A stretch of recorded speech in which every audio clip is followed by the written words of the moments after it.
How's it going, family? Let me know if you can hear me.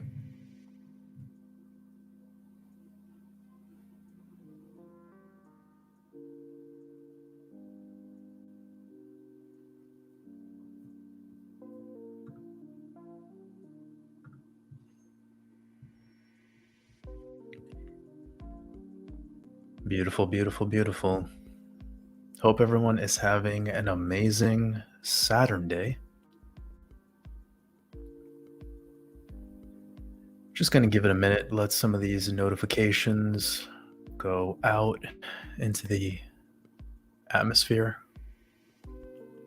into the electronosphere, into the magnetosphere, into all the spheres.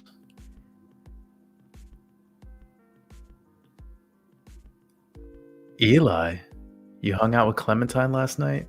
That's dope. Shout out to Eli, shout out to Clementine. I appreciate y'all.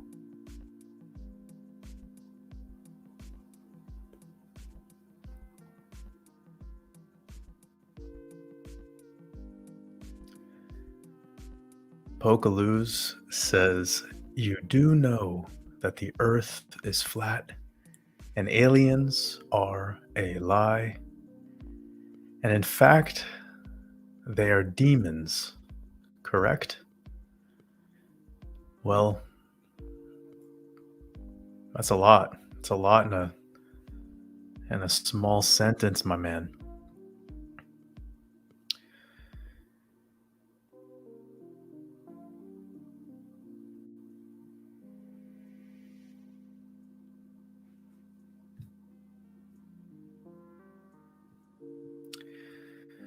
Well, Pokaloos, I myself do not believe that this so-called Earth realm is a ball spinning at 1,000 miles per hour.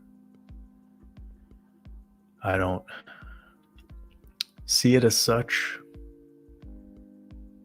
but I'm open-minded. I've just decided to not really give too much of my energy to that sort of stuff because it doesn't really propel me towards my purpose. If anything, it drives me further away.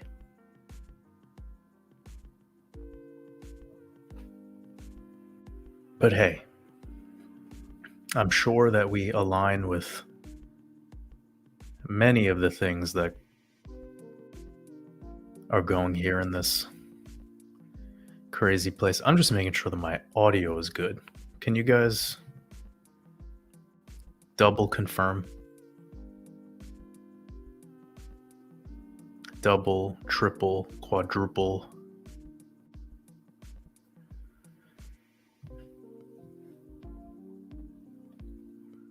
I love you guys. I hope you're doing absolutely amazing.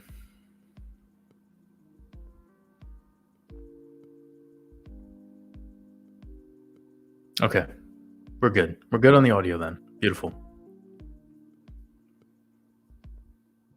Got about 250 beautiful, beautiful, beautiful souls with us today.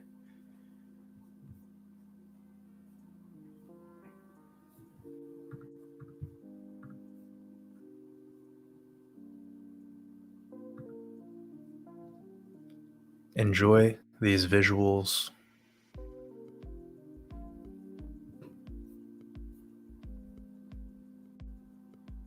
And we're just getting started.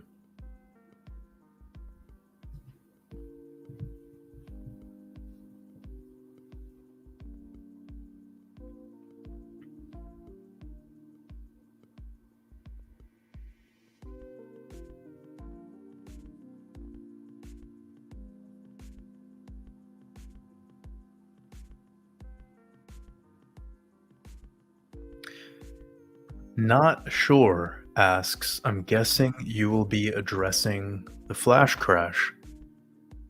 We could talk a little bit about that. I try to make these live streams as much about just consciousness and life and all the things outside of the markets because we put so much energy into these markets, and yeah, we're just trying to do something different here. I'm not sure how many of these live streams that you've made, brother, but I appreciate you showing up. We will maybe touch on that in a moment. But flash crash, hmm. One thing I want to bring up because it comes my way all the time, like it even happened yesterday, people that were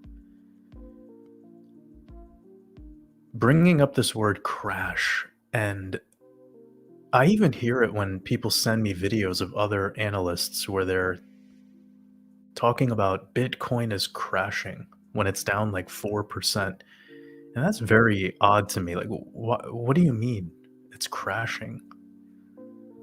I mean, I'll just quickly show you the Bitcoin chart really quickly so we could like lay this all to rest. Now, what is crashing? We have we have our daily close low planted on the 19th, back testing our 1 month support. And we've just been perpetually closing higher lows. We did get a little bit of a bull trap fake out over here on the solar eclipse, but for anyone that's in my Patreon who has the mastermind community, we were warning about this because of the fact that we're in Mercury retrograde.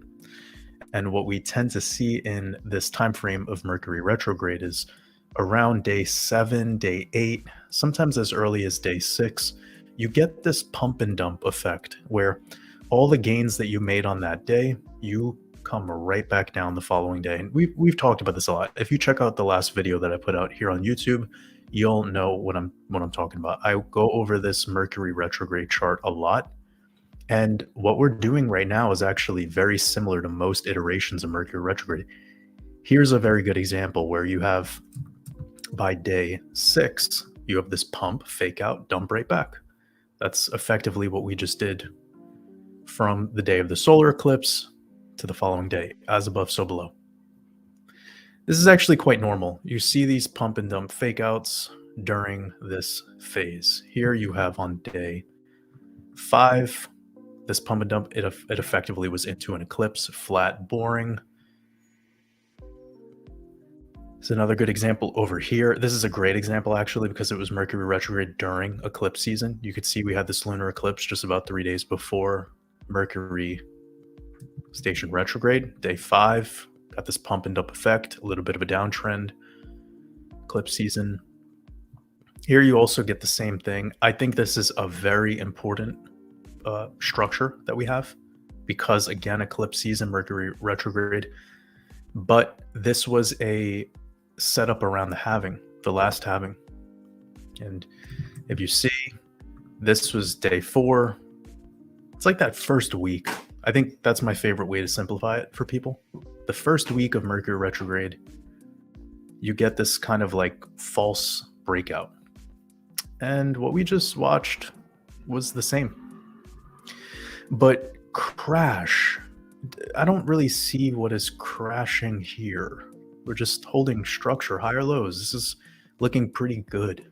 Now, do I think that we could go lower? Absolutely, for sure. But as of yesterday being called a crash, I don't know if that's, I don't know if I would.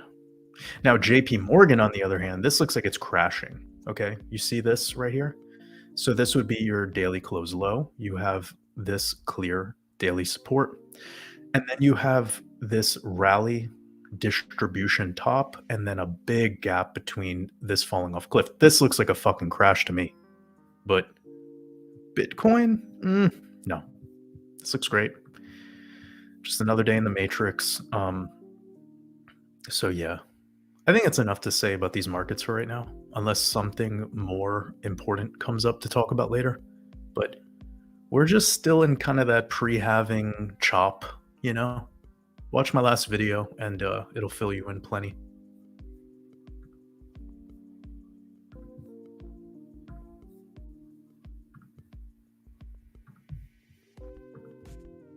And I hope you guys appreciated me talking about this because I usually don't bring up charts at all during live streams. Got about 340 beautiful souls with us. I'm sure we'll get it to 500, 600, maybe 7. This is a very interesting question.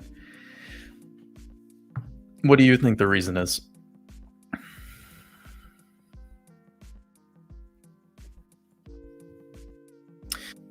You ever heard this that they do in Judaism for this particular ritual? I'll just fill you in, okay? The rabbi uses his mouth. Yeah.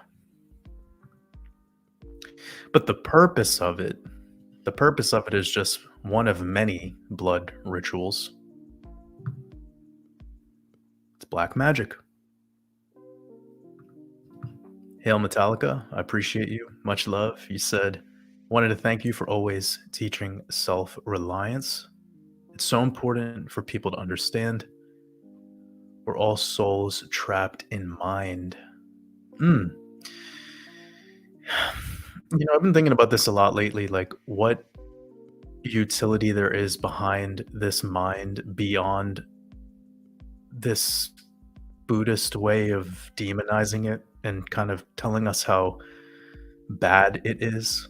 But in actuality, we just misuse it like most things, right? Like you have the hammer could be used as a tool to build houses, or the hammer could be used to crack somebody's head open. It's just how you use it, right? And the mind is misused. And what I mean by that, so to add utility to this, I feel that we should be using the mind for what it's there for, which is like a file cabinet. It's a file cabinet of memories, and it's attaching on other forms of sensory to those memories: smell, touch, taste, what you heard, the tonation of what you heard, right? But we should actually be using our heart to take action. And that's where honor comes in. And a lot of the times, it's not that we're trapped in mind, it's just we don't know how to navigate the realm of the mind. Even when it comes to the use of psychedelics, which have become quite popular lately, a lot more people talking about things like ayahuasca and psilocybin. And it initially has this big game changer like epiphany esque apocalypse, where you become awakened. Really, all it's doing though is it's allowing you for once to have a timeless experience. And then you have to feel into stuff instead of where you typically think about stuff. I think that's what those experiences are doing for you. So your mind starts the process of the choice. Or sorry, your heart starts making the process of the choice. Your heart starts making the process of the scale between what I should be doing or what am I feeling pressured into doing, right? And that now could become a multifaceted philosophical back and forth. But I'm not entirely sure about this trapped in mind thing. I think that we just have a thing and we don't know how to use it. It's like we've been given this beautiful like incredible computer and we just weren't handed the instruction manual. You were handed this glorious just gift and you don't know how to operate it. It's like if you had a a washing machine where the instructions are in Chinese. You're just turning the dial and you're hoping for the best. Unless you know Chinese, then congratulations, you're gonna wash your clothes today. I think you guys understand what I'm saying, though. It's as such. It's like we have this beautiful technology. It just didn't come with an instruction manual. So we're fumbling over who or what or how or why. And then it spends so much calories to determine and make choice and analyze. And eventually that starts to exhaust you. And then you get exhausted and then you default to what you would know, what we would all default to, which is something that's comfortable. This is why people that have a more spiritual essence, they can tap into their mind and use it as a tool again. They're not running away from it though. Like, it's nice to have a washing machine, right? Like, it's nice to have a refrigerator, but you don't put your dirty clothes inside of the fucking refrigerator, do you? Yeah? So, what are we doing here? It's like we're trying to make an espresso in the dishwasher. It's like that's the wrong fucking appliance.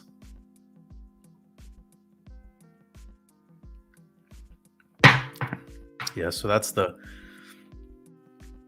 thing man is troubled with at this time because there's so much thought, there's so much analysis, there's so much thinking, and there's very little feeling. And every time a feeling starts to come up, we default to numbing. So we reach for all of the things that satiate that instantaneous numbing effect.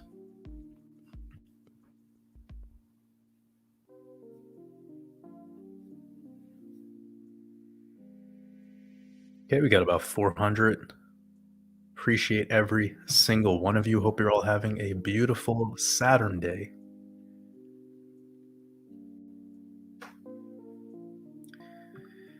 Everybody loves it. Tiffany says, having a sleepover with my 8-year-old son. It's his birthday tonight. Happy Revolution with Helios. Doing an outdoor movie projector. Any movie suggestions? Let me think. Just go for the gold and give them like The Godfather Part 2.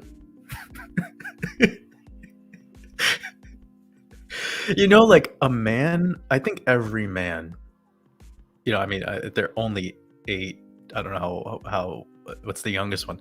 There's some violence in there. This is a horrible movie recommendation, by the way, but I just feel like if I was in a scenario where I could talk about the process of becoming a man and a leader, the process of becoming a leader in a world that wants to take you down, in a world that, wants to like emasculate you, in a world that wants you to be not in that masculine energy. Yeah, I think if they were to watch The Godfather and watch the development of this character Michael, they would.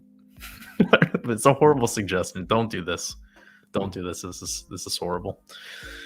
No, I don't know, guys. How about everybody do the work for me and tell Tiffany what would be a good recommendation for 8-year-olds, or maybe no movie. Maybe no movie is better.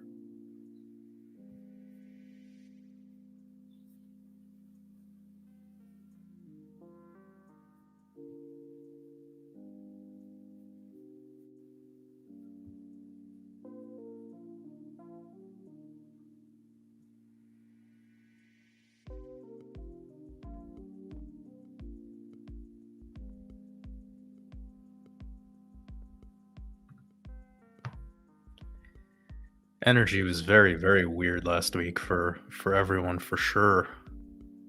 Solar eclipse, wild times.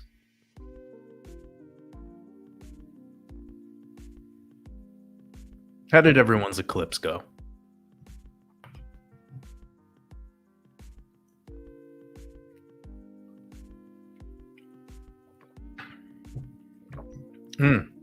I Love Poland says, this Monday the 15th is that situation in the Middle East. Yeah.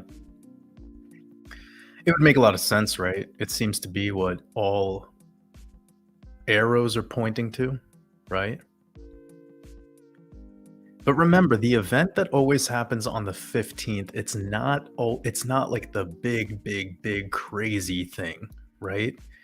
It's a trigger event. It's a trigger event that could have ramifications for something either super soon or even 1 year out. Like a good example, I think, that is interesting for today's environment, would be 1912 with the sinking of the Titanic on April 15th. It happened on a Monday.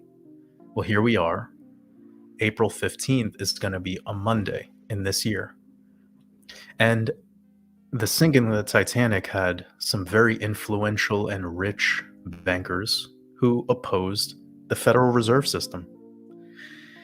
And what happened was 1 year later, there was the launch of the Federal Reserve System after these bankers were ritualized.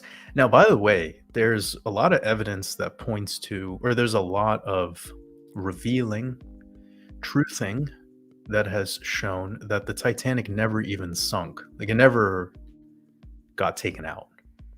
Um, Kind of like a moon landing conspiracy. You feel me? Now, I'm not going to go and conspire, but this isn't my. I really don't give a shit whether it was real or not. That doesn't serve me. But we do know of the story, the narrative, and what was going on between then and there, and what is now our reality today, which is we have the Federal Reserve System. And look at how powerful it is. Or perhaps it is in the final days of being powerful. We're kind of coming to this like what do I want to say? Like the meniscus is about to pop, you know? We're in an everything bubble. Last month, the Fed essentially terminated or allowed the termination of this bank term funding program on March 10th. We knew there wouldn't be anything instant about this, but there's always some kind of ripple effect. And I think what just happened this Friday with JP Morgan and what's going to start happening with a lot of banks, not only the too big to fail banks, but the small regional credit unions, we're going to start seeing that decision to not extend that program start to become a reality in this month of April, moving into May. It's not going to be fun. Like most people are not ready for this, you know? But we've been talking about this shit on this channel since the very beginning. So it should not be news to anyone who's here, of course. But if you were to go out in to your friends and family and tell them about some of this stuff, they'd be like, but everything's okay. Everything's okay because I got Uber Eats yesterday.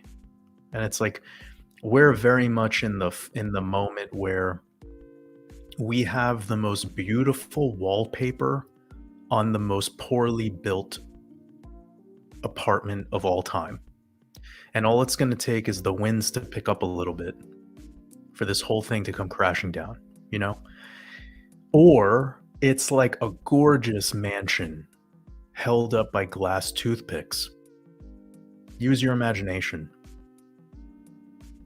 Because there's always what side of it are you on, right? Like if you learned how to master debt and you knew how to leverage on credit, well, then you could have made out like a bandit over the last 2 to 3, 4, 5 years. Even if you were somebody who was caught up in the '08 crisis, or perhaps you speculated a little too much in 2000 leading into the dot-com bubble, whatever, doesn't really matter. If you learned in the process and started to self-correct and started to know when to get in and when to get out and how to play this game, then you wouldn't be blaming or pointing fingers at the apex predator anymore. It's irrelevant. Just learn the game and then see what you can do about it.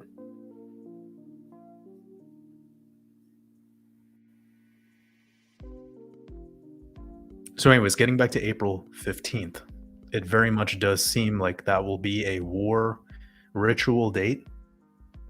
Some sort of bombing would not surprise me. It's horrible to say this stuff too, because it's not something I want. You know what's interesting? Like a lot of people lately, and I'm not even just talking about the past couple days, and this sets the record straight of the kind of being I am. All right. A lot of people over the last couple of months, and especially the last week, have been like putting pressure on this idea of April 15th as if I want something to happen. Like, you know how sick in the fucking head you must be if you want something bad to happen? Can we just all, like, be human for a second? You think I wanna be right? What the fuck? Br But people die in these things.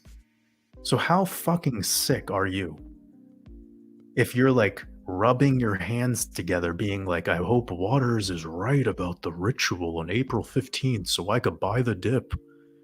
God damn. That's psychopathy. Don't do that here. Like, if that's the type of person you are, fuck off. Like, there's human beings that are involved in this shit. I'm not predicting anything. I'm not trying to be right or wrong. Like, that's disgusting to want to manifest other people's suffering so that you can buy a market crash. I know this is probably gonna be offensive to a lot of people, but it's like at the end of the day, if this offends you, then where are you at with all of this? You want people to suffer? You want people to die so that you can get a 20% discount on a meme coin? Like, geez. See, this shit needs to be said. It needs to. We're a very niche community here. We're trying to reveal the stuff that people are too soft and would get too uncomfortable to even have floating around in their heads. It's stuff that most people would come across and say, no, it's impossible. Then they don't plan, and then they don't get involved, they don't take action, and then they suffer the consequences. But as we become more aware and we become more in the know, don't ever desire for other people to have, don't desire for crisis so that you can be in a better position with your portfolios. It almost reminds me of this like scene in The Big Short where these two like dudes that are running this hedge fund, like I don't remember the character, Bill Rickard or something, the Brad Pitt character, and they're like setting up these very specific short positions. I think these like triple B. Anyways, it doesn't really matter about the specifics, but his character is very important in that whole movie. I think he has the most important character. And I think he might have directed that movie actually. And I'm not trying to make this about Brad Pitt or anything. It's just that particular character that's kind of the person we all want to be in this thing, you know? Like Brad Pitt's character in The Big Short was aware, knew that this thing was a fucking sham. He spent his time in the belly of the beast, and then he got out of it, put all of his resources towards stuff that's more human, more about humanity instead of just pure blown capitalism in its most disgusting form, by the way, where you're just reducing everyone down to numbers and not about who's the being behind this, where's their soul, what's their art and philosophy. You just reduce them down to like, well, this is their mortgage that they're on, and this is their credit score, and this is the interest rate that they have, and that's what this system is doing to people. That's why people right now want a black swan event so that they can buy the dip. But you are now removing the humanity from it all because you're unable to fucking realize that the black swan event is taking lives. So it's a weird thing to manifest. It's a weird thing to want. And we have to check in with ourselves with this stuff, man.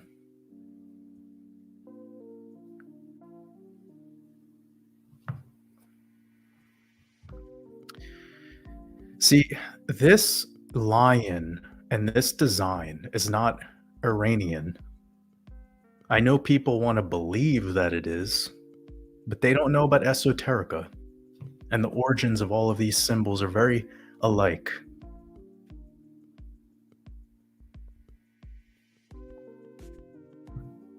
But I think you knew the reason why I picked it, right?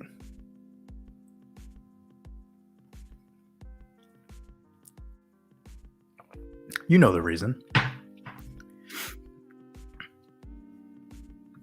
Smile asks, how are you? How are you? I mean, I'm doing amazing, doing better every day. I appreciate you joining, hanging out with us, taking the time out of your day to come hang out. I'm doing better every day, and I hope the same for you.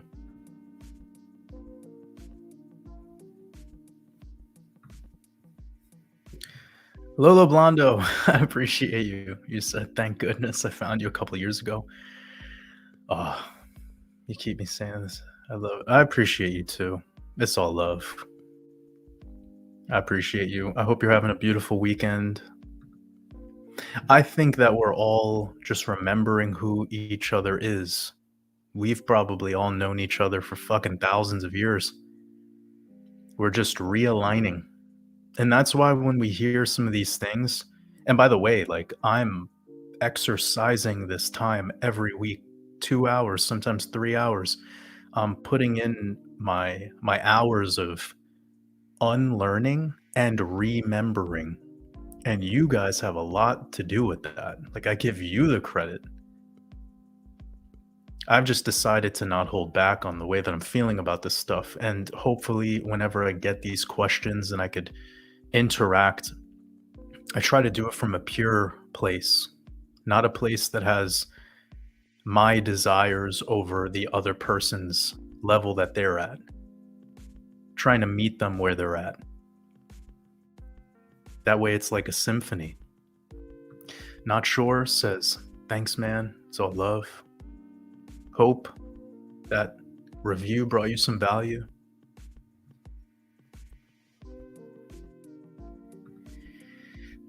Andrew says, say anything about soccer.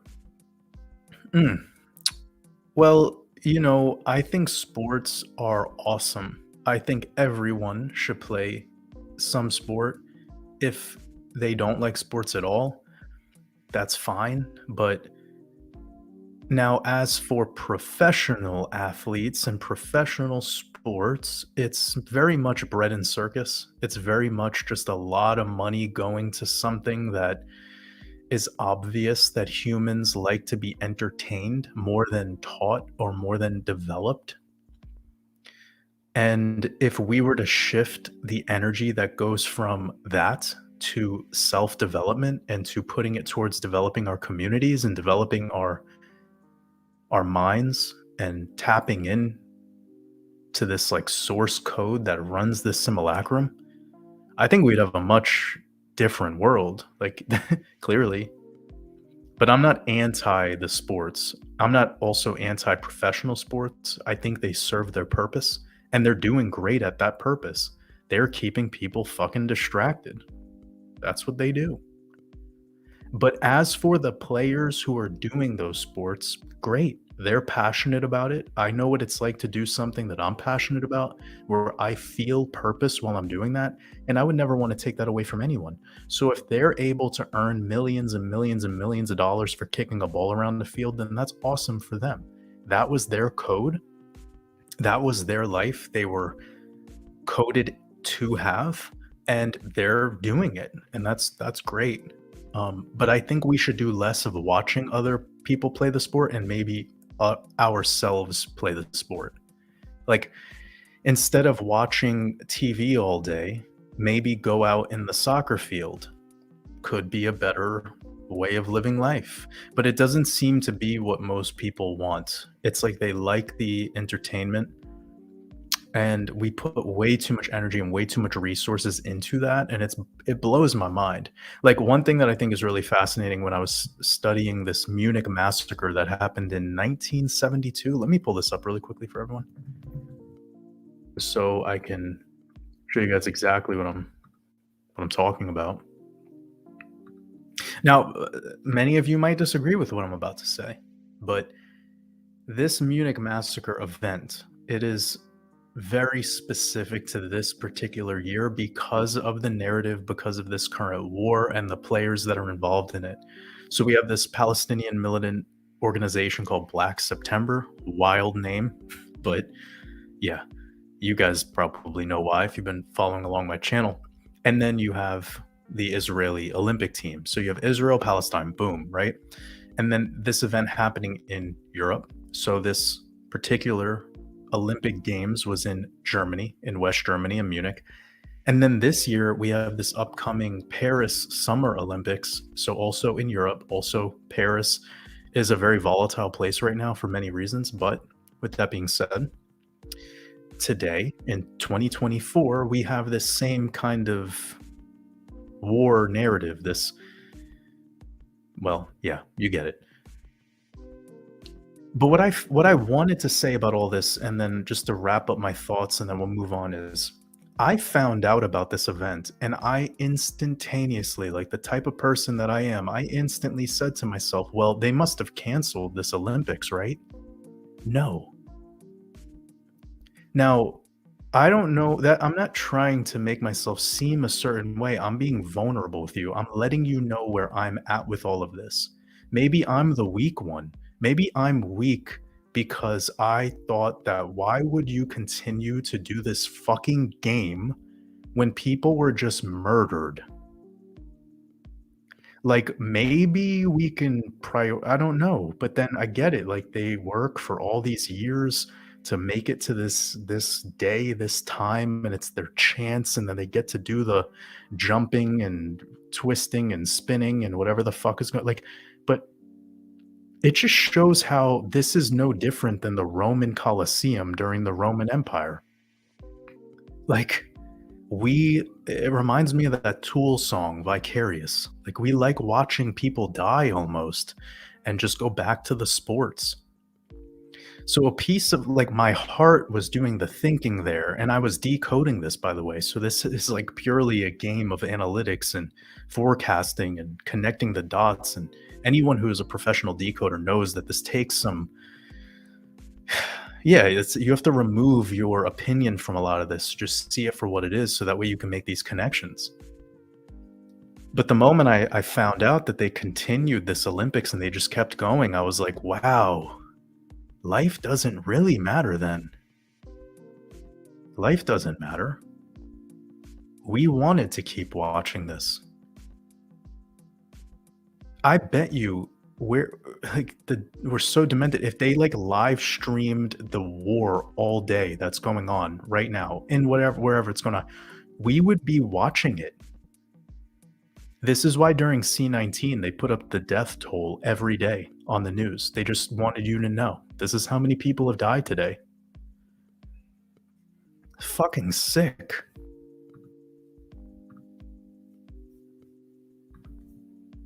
So it goes back to this thing about the sports. And yeah, keep it moving.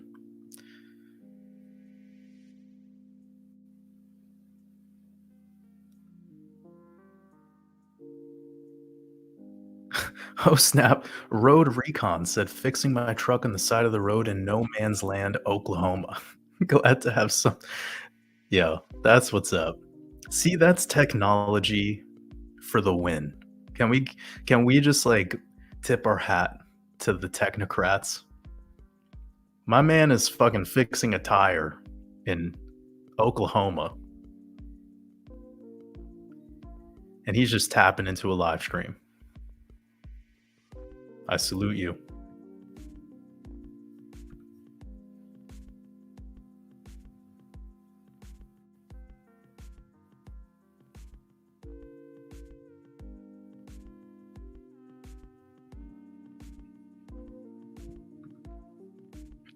This is interesting. CHB2 says 700 billionaires in the United States, $70,000 Bitcoin price. Plus on Monday, in 2 days, starts 900 billionaires in China, equals 90K Bitcoin.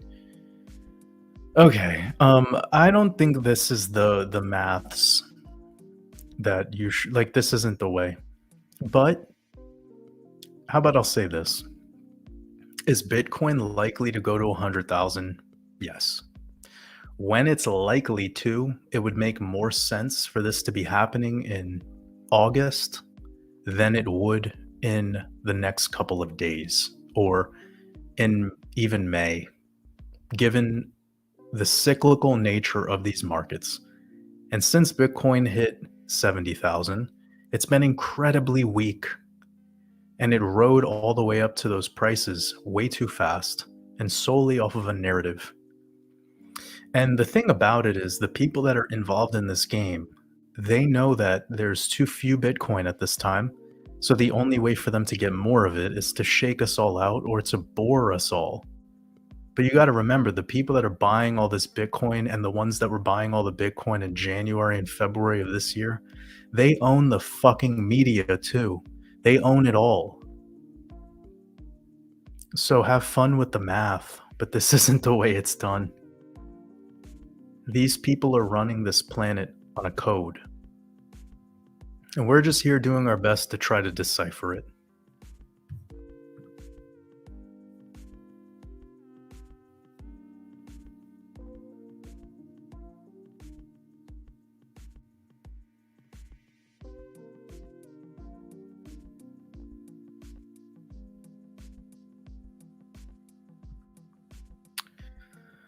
Pokalooz, that is truth. Yep, that's very true. Sadly.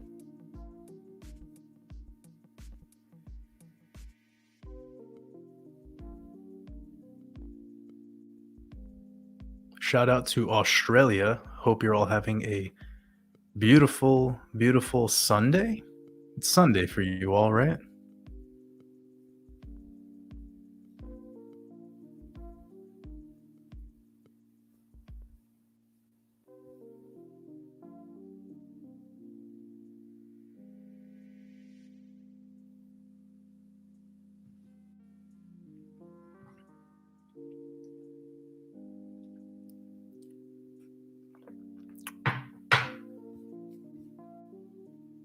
Got about 570. I hope you're all having an amazing day.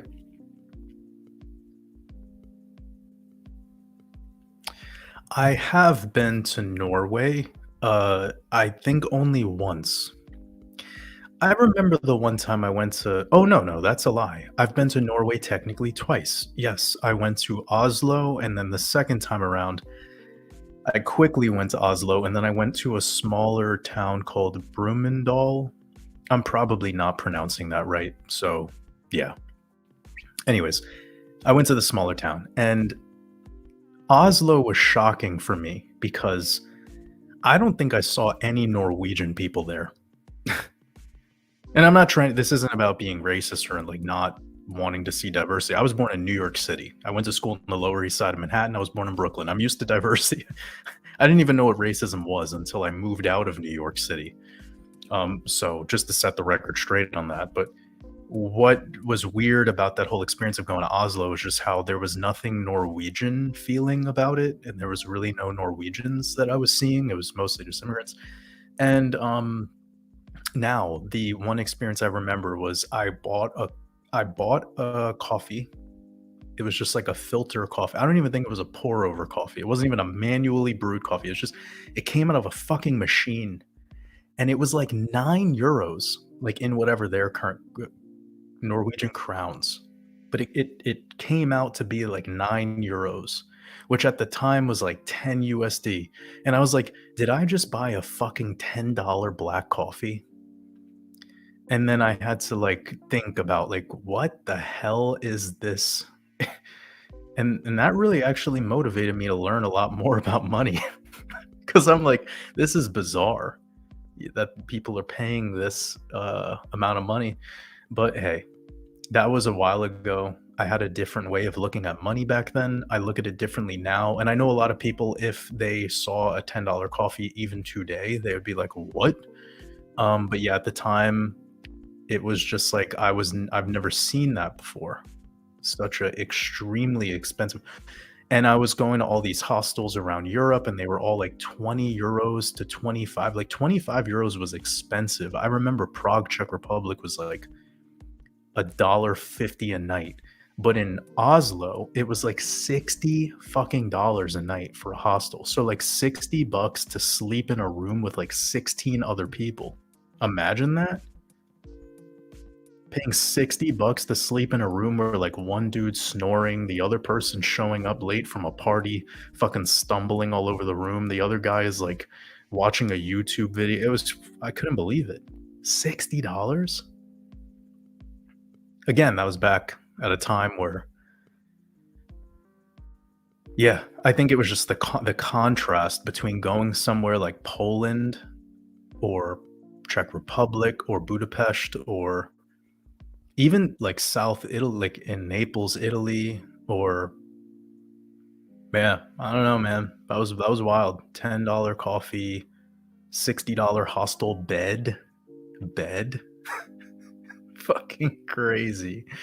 I don't even know what it could be like now. I don't even know. That was pretty long time ago, but not too much experience with Norway. I do really like Stockholm when it comes to Scandinavian cities, but I think if I was to go back to Norway, I would want to see nature. Like I would just want to chill and do some hiking, spend time in nature. Not really interested in the city at all.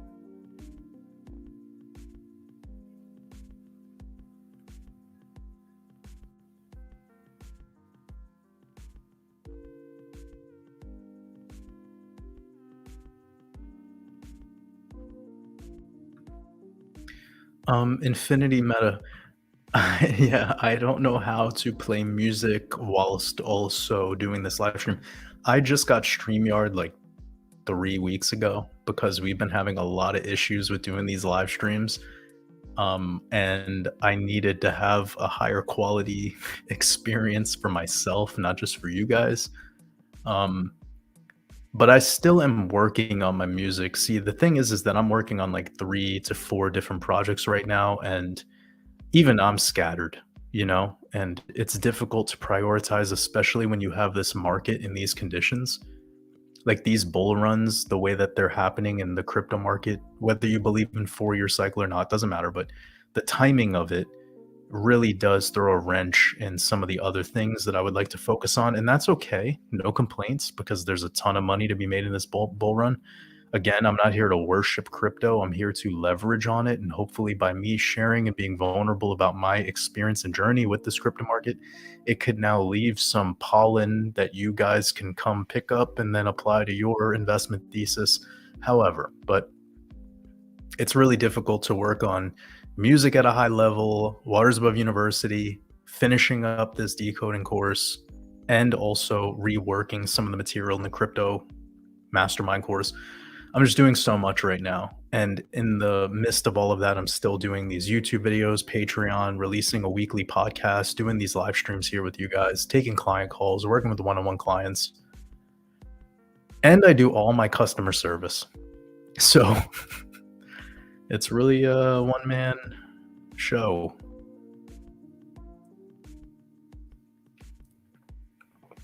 But I can't complain. I love this. I love what I've been able to do and share and experience over these years. I can't believe it's been 3 full years of doing Waters Above here. It's mind-blowing. 3 years. Oh, Magic Taco. That's okay. Everybody loves a Tiffany. If you're still here, yeah, watch like Howl's Moving Castle. Watch is it yeah, like all the Miyazaki movies are dope for sure.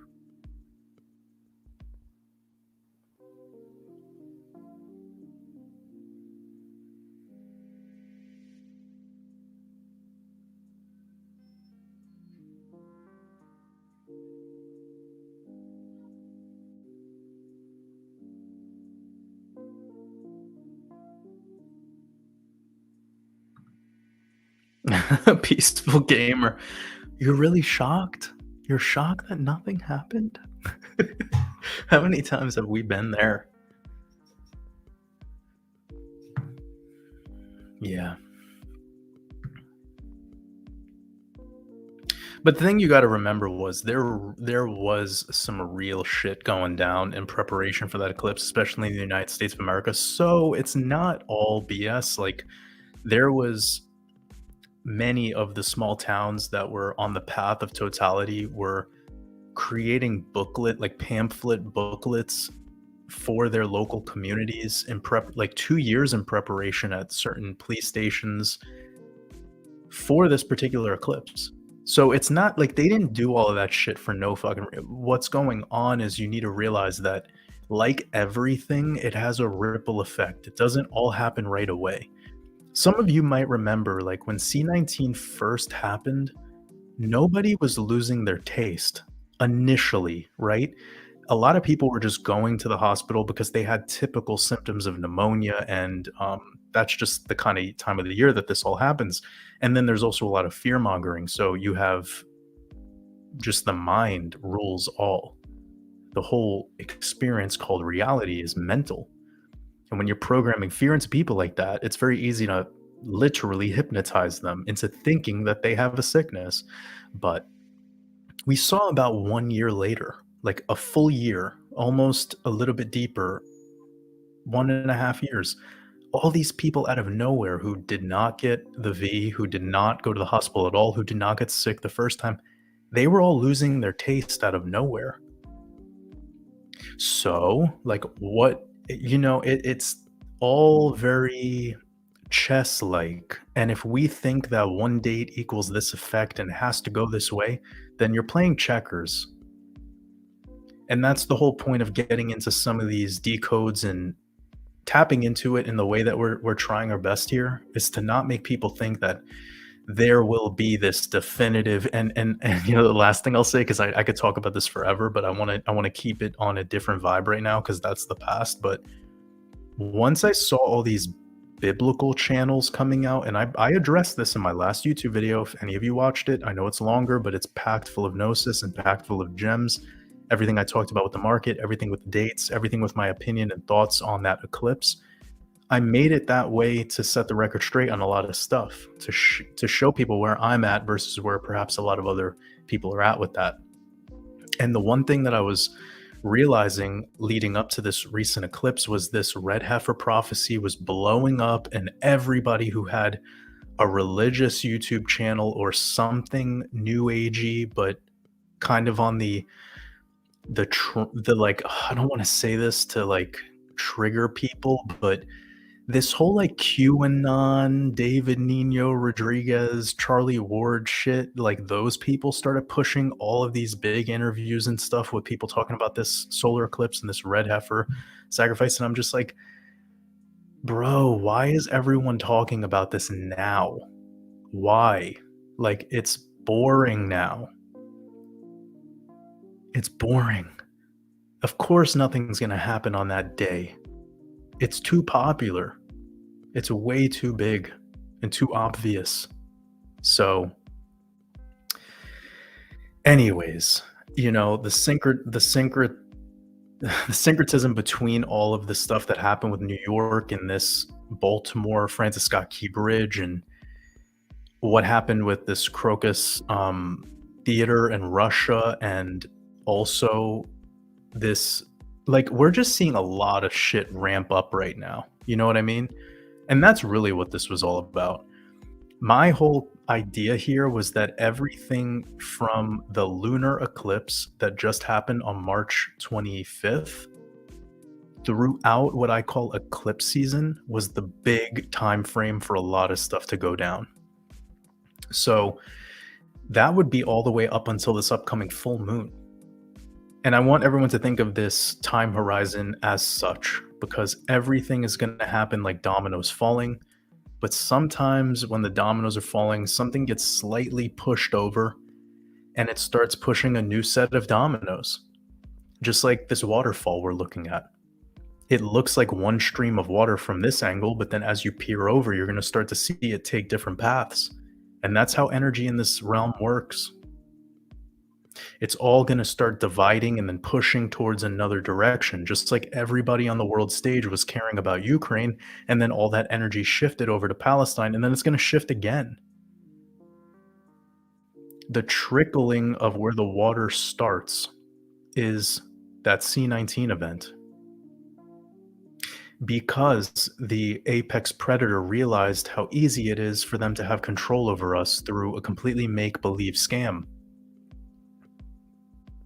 And that's a real, that's a real powerful tool for them to have in their back pocket, is that fear. They could inject that into all peoples on a viral fucking X post. And they have all of the top people in their pockets. They all have handlers. It's so easy. I think you all get it. We don't even need to talk about this here.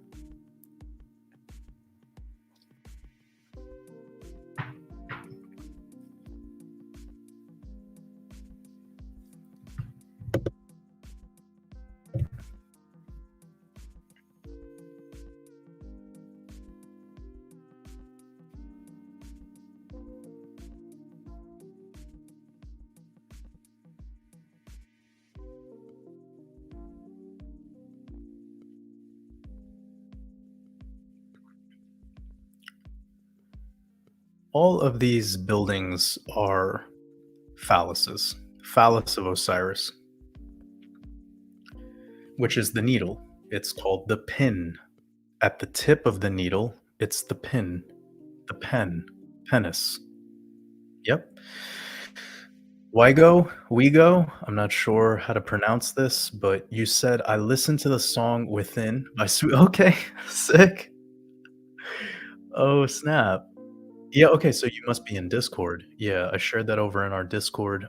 Um, yeah, Sweela Loon just means a lot to me. Like, that band showed up at the right place at the right time of my life. I did this trip around Iceland. I told you guys about it a million times, but for those that are new here, just to have context, I did a trip hitchhiking and camping around Iceland. Iceland's a very easy to travel country because they just have a one main road, a ring road, and I got a bus out the closest I could out to the ring road from Reykjavik, the capital, stuck out my thumb, and I made it to Akureyri, the northern capital, in one day. And I was like, "Holy shit, this is easy." And then I had sunshine for the first couple days, and then after that, it all went to shit.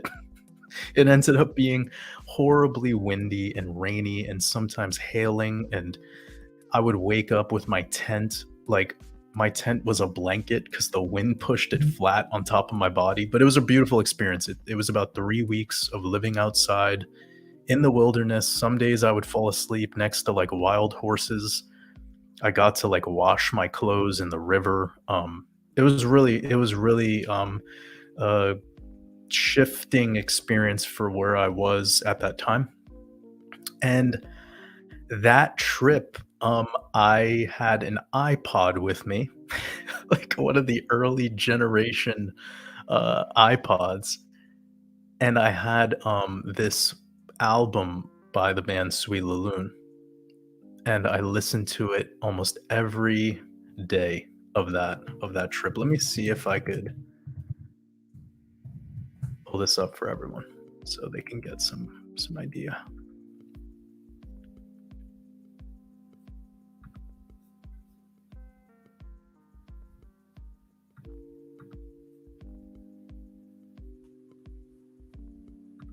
So it was this album right here, Ryla.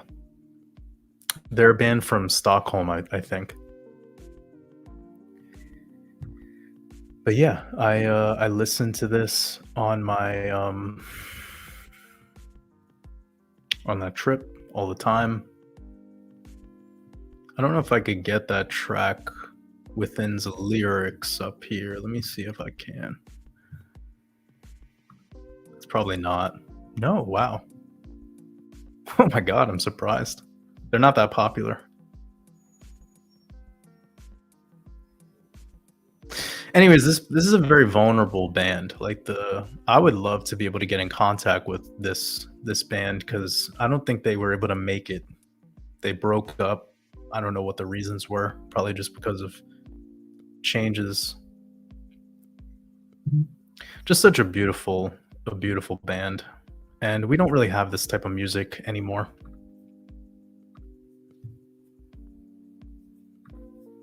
But I'm glad you were able to listen to it. Oh, you asked, "How did you feel the first time, listening to it?"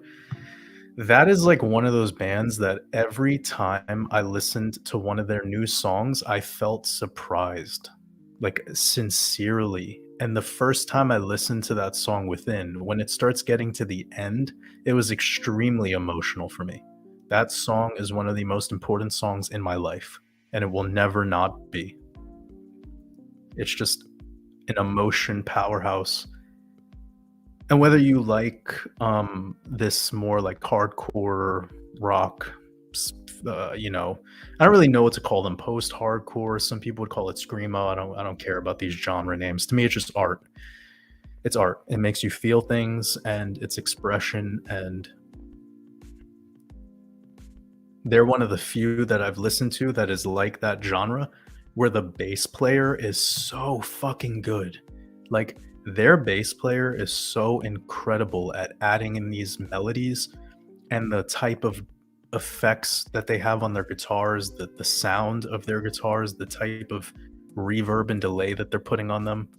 Just everything altogether musically is very rare for that type of genre of music. So when you take talent and then you take a good ear for like a type of sound and then you combine that with emotion, you end up with something special. And it doesn't require a lot of money to make it happen.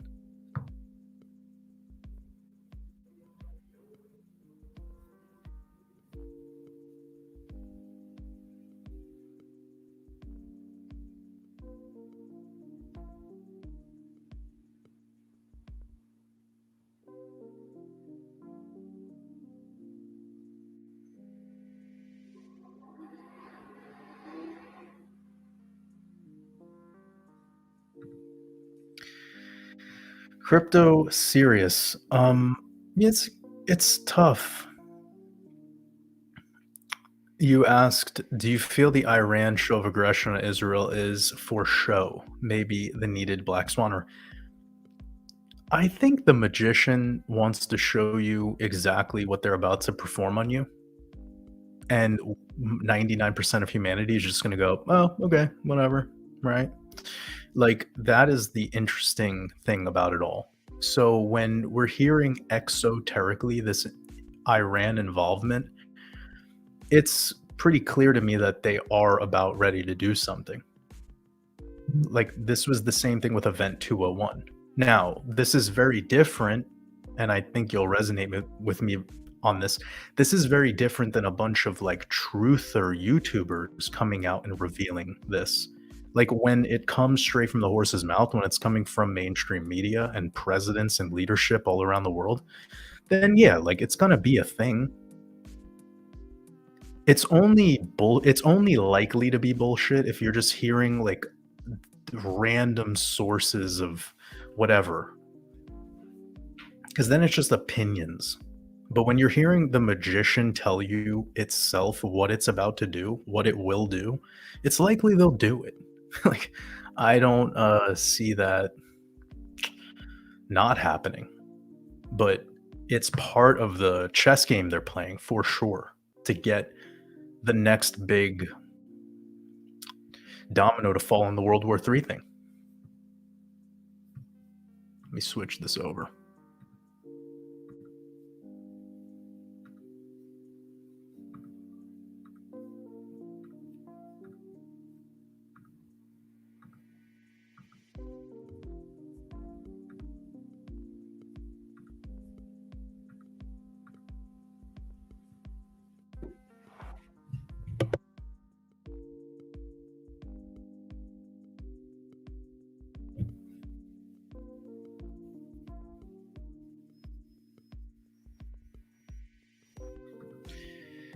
Jackie Tucker says, "So is Bitcoin the only way to save yourself?" Absolutely not.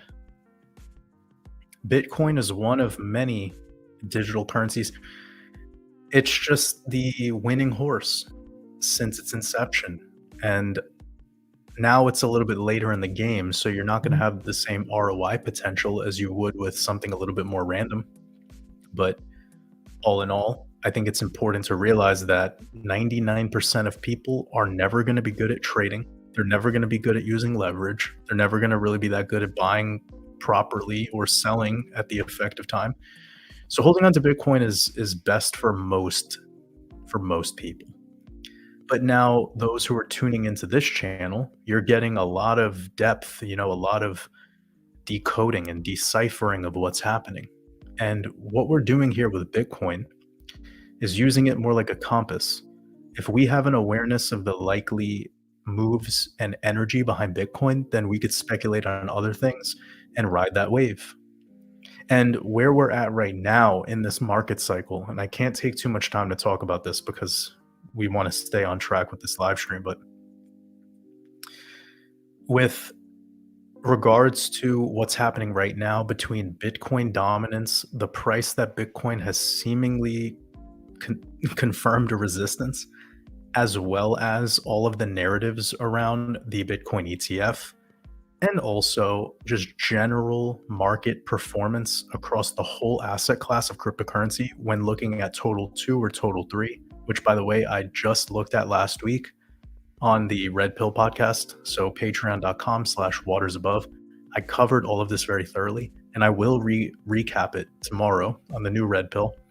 But when I look at a couple of things, basically the way gold is breaking out, the way total 2 looks in relation to Bitcoin dominance and the Bitcoin chart in and of itself, both micro and macro, and then I look at what's been going on in the stock market, it tells me that we're not really at the end just yet. Like we still have room to go for sure. And if we have room to go in Bitcoin, then that means there's a lot of speculation that will go into the altcoin market at a specific time. But I do very much think that we need Bitcoin to take another leg up. We need to see Bitcoin dominance rise with that. Maybe once Bitcoin dominance breaks 57% to 58%, we start seeing Bitcoin get to 80 to 85K. We'll start to see Ethereum catch up. But it's really that moment where Bitcoin goes into like 100, maybe 150, maybe even 200, and then rolls over, and you see this sharp kind of pull on Bitcoin dominance. That's when you'll see altcoins do crazy shit. And the amount of money that you could have put in those altcoins instead of Bitcoin would have been the more lucrative play. But the problem here is you need to have the stomach to sell. You need to have a exit strategy. You need to have a wealth plan. You need to have some sense of when to de-risk. Most people don't.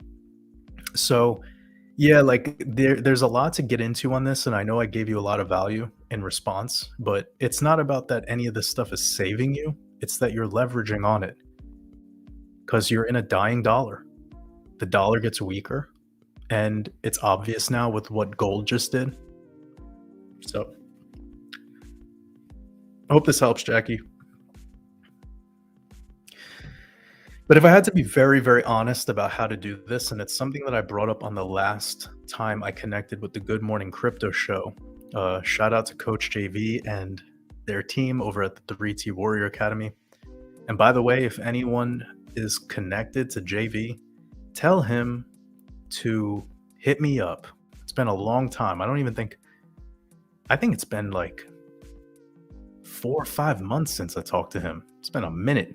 So anyways, I hope they're all doing well over there. And I think I'll be reconnecting with the Good Morning Crypto show really soon, but it's been a while since me and JV have done a podcast. But the last time that I spoke to them, I brought up that if I had some specific amount of money, what I would do with that amount of money. And I think it was a very shocking response to a lot of people because most people expected me to just say, put it all in crypto. But given that a lot of people are in a situation where they're working right now, like they're not an entrepreneur, they don't have a business. Well, if that's the case, I would consider putting about 60 to 70% of all of your money between creating a business and also something that is like a vacation or just time away.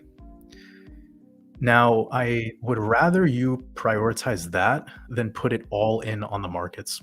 Because a lot of the time, some people sacrifice all of their money to a market, and then when it doesn't go their way, or let's just say theoretically, all right, somebody stepped into this market right now and they had $10,000 and they put a whole $10,000 in there. But for whatever reason, we got a pre-halving correction and even extended past the halving into mid-May, like around the next full moon. Most people that are going all in would start to panic sell because they would think that the bull run's over. They'd be like, fuck, I can't handle this anymore. My life savings is going away. And then they would lose about 30% down, maybe, especially if they got in alts, maybe 40, 50%. I'm not saying this will happen, by the way, but I'm just letting you know this is a scenario that I've watched unfold before in the middle of a bull run, by the way. So they have 10 grand, they go all in 10 grand. The market does a 30% pullback, 40% pullback.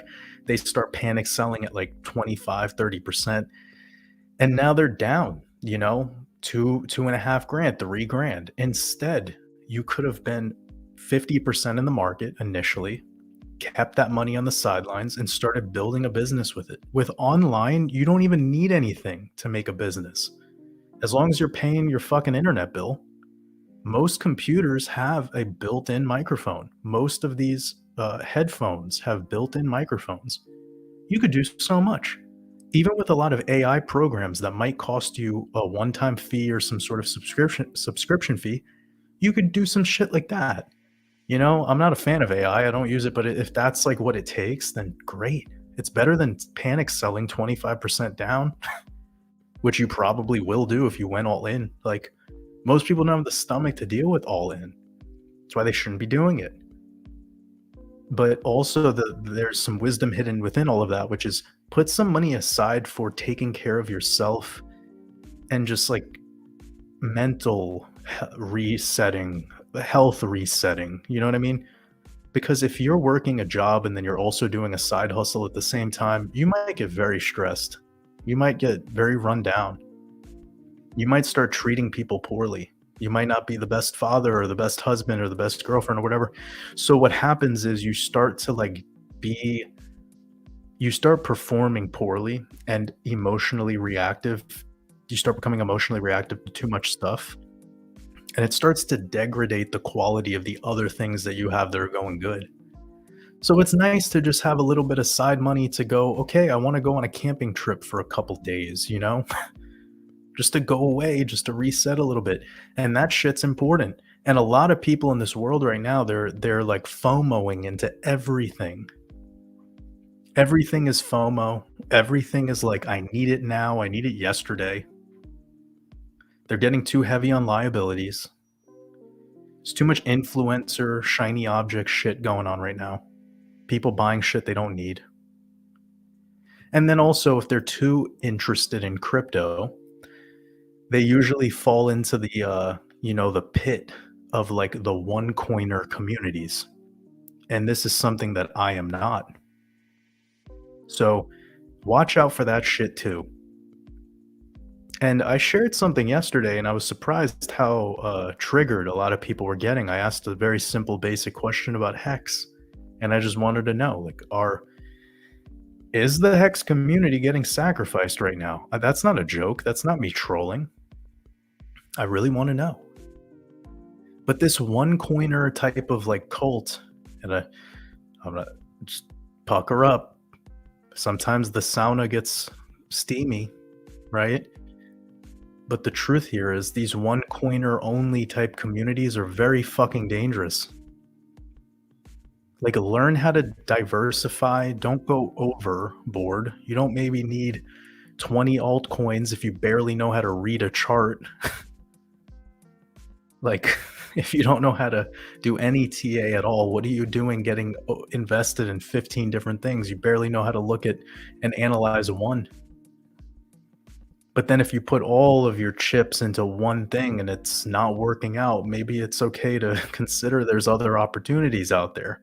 That's the beauty of cryptos. It's so easy to get in. You could invest straight off of your mobile phone. Most exchanges have so many options. You know, find stuff that's down 300, 400, 500% from prior all-time highs. Look for shit like that. Get in on some sort of prime trend, such as AI or gaming. Doesn't take long to Google what are the top 10 AI coins. Have fun. But when you start going all in on one particular project, this is where things get a little messy, especially in altcoin world. Because altcoins, for instance, are the types of projects that have 60, 70, even 80% mid-cycle corrections. Meaning, while they're going up 10,000%, they're also having a 70% correction in the middle of all of that. And maybe 40% corrections during that same time horizon. Most people aren't ready for that shit. And I know people like to look at a chart and be like, "Oh my god, it went up 20,000%. I wish I did that." It's like you wouldn't have been able to make it. You wouldn't have been able to make it. You can pull up almost any altcoin chart from the 2020 to 2022 cycle, particularly this April, May alt season, right? It proves itself. You see, yes, I know it went up 10,000%, but it had a 70% correction in the middle of all of that, and it had about 7 different 30 to 40% corrections during that run up. Retail's not ready to make it through that. That's like dodging bombs. It's just not feasible for those that are new to this game. Like the stock market people, if they heard what I just said and they had no idea about crypto, they'd be like, "What did you just say? 10,000%? 40% corrections? What the fuck? Are you in a penny stock?" Kinda. That's the truth.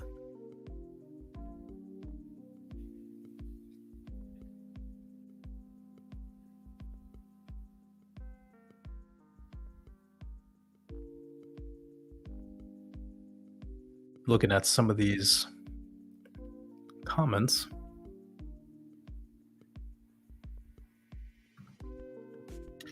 Third Eye Wizard said, "What's up with astrologers saying the West Coast will be underwater from a massive earthquake?" I'm not sure. I don't think it's just astrologers. It might just be a particular couple of people that you've heard say such a thing, but everyone has their own perspective on what doom and gloom is coming next for the world stage. I'm not entirely sure. I remember in 2022, there was a lot of astrologers that were saying that if New York would be completely uninhabitable, not at all able to have any logistics, no public transport anymore, like the subway system would be gone, like all of that. And here we are, so those are very extreme things that are being projected, and I'd be careful with that stuff. It sounds like you also are.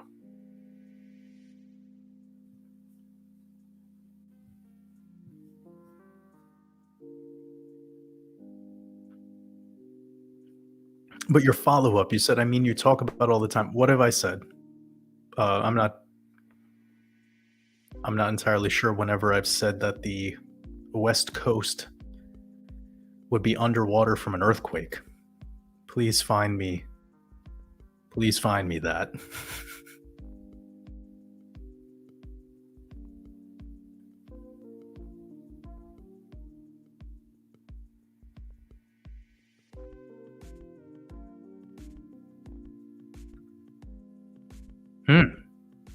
Viking boat. I have not heard of this.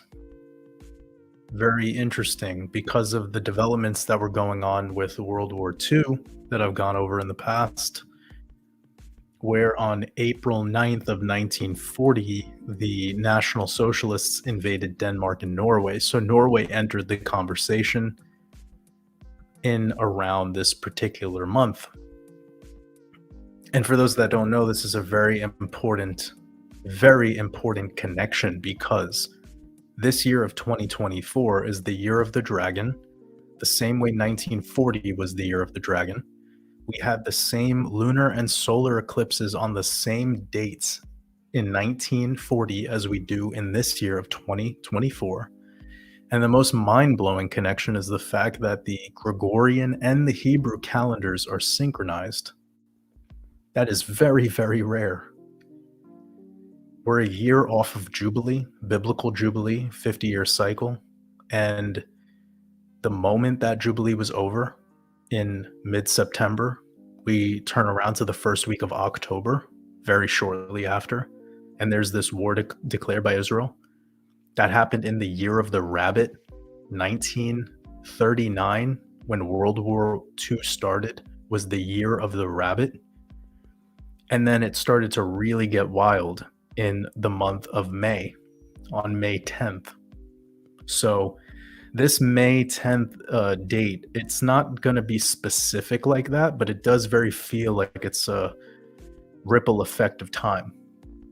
And because Norway and Denmark were the two nations that got involved back then in 1940, that would not be shocking to me if Norway got involved. And also, I remember giving this a shout out during one of my decodes that I had in a Red Pill podcast maybe 2 or 3 weeks ago. And I talked about this movie Tenet. And in the movie Tenet, there's the scene where you guys, some of you might remember if you've seen this movie. I just saw the movie once and like it's really not that clear to me. I'm not good with this. I'm not good with this stuff, but I believe what happens is that they're like hijacking a plane and trying to crash it into the like this facility that holds fine art, and then they have all these like they're trying to transport gold. And I'm not really sure of all of the connections here, but it was effectively a terrorist attack in the Norway airport. I think it was the Oslo airport. And that was the next big ritual that happened after this after the Kiev Opera House was shot up and bombed, which is like a perfect similarity to what just happened in Russia.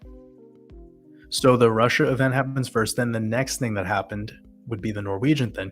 So this doesn't shock me, what you're sharing. Thank you for sharing that. It's pretty fascinating.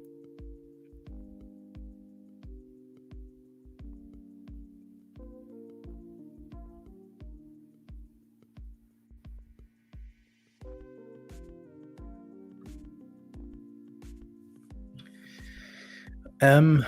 Felice, you said, no man, you're dead right. I appreciate your rational stance on things, so it escapes me.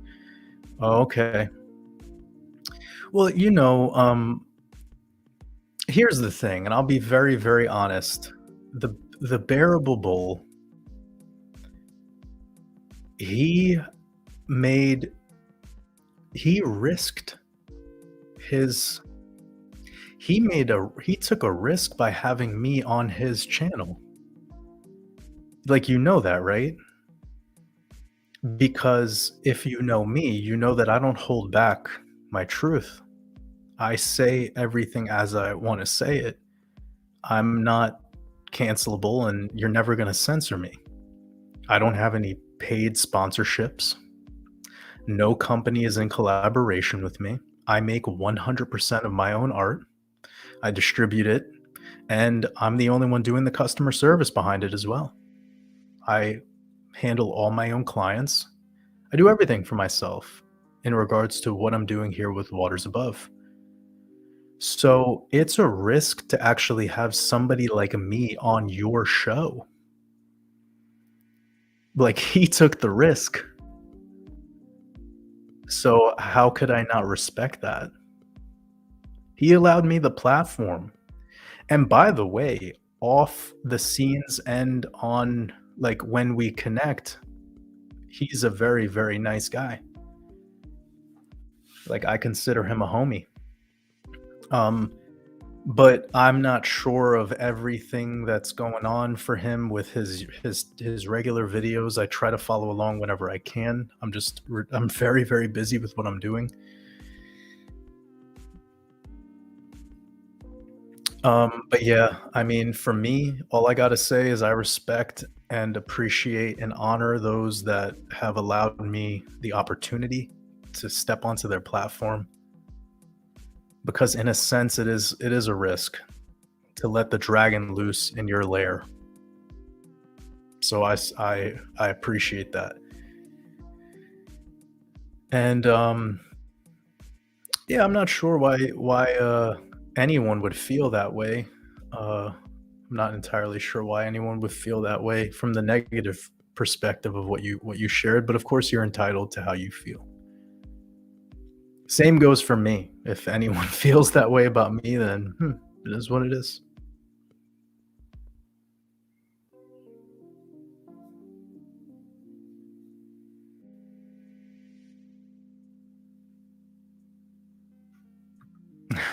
Mary, Mary Clore, I appreciate that. It's good that you appreciate that too. Sending you lots of love.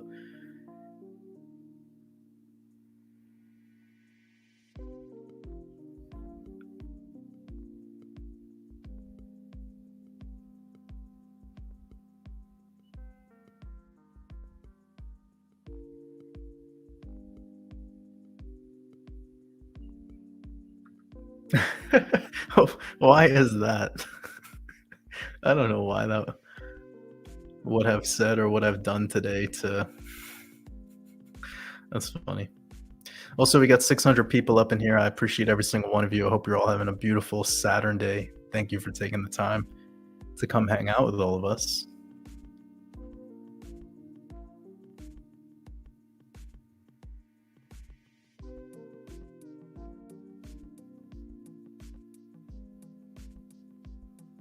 Really? Crypto Kratos.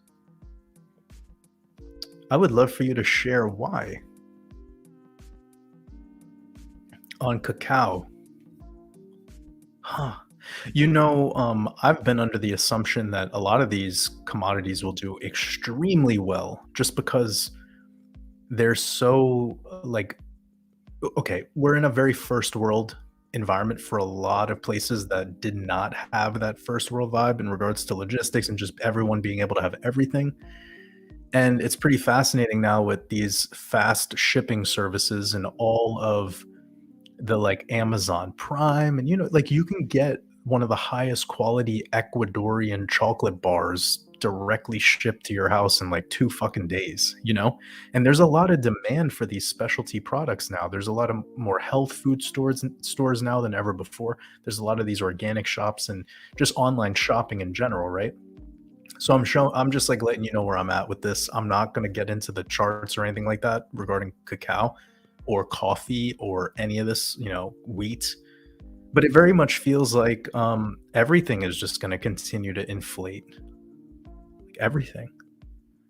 Everyone wants to be like kings and queens and have whatever they like. People are eating bananas in northern Norway. Like that's fucking crazy. Like it's great that you can get them. Eat bananas are okay for your health. I don't know if they're very acidic, but I'm not trying to take that away from anyone. Bananas are fine. I prefer plantains, but when you go back to the nature conversation, it's like, isn't it wild how someone who lives in like the, fucking one of the northernmost parts of this allowed realm, and you could eat bananas whenever you want? It's pretty fucking wild. Not that we should even be living in those places in the first place, right? But yeah, I don't know about cacao futures. Interesting question though. I haven't looked into that. I would just be under the assumption that everything's gonna do really, really well.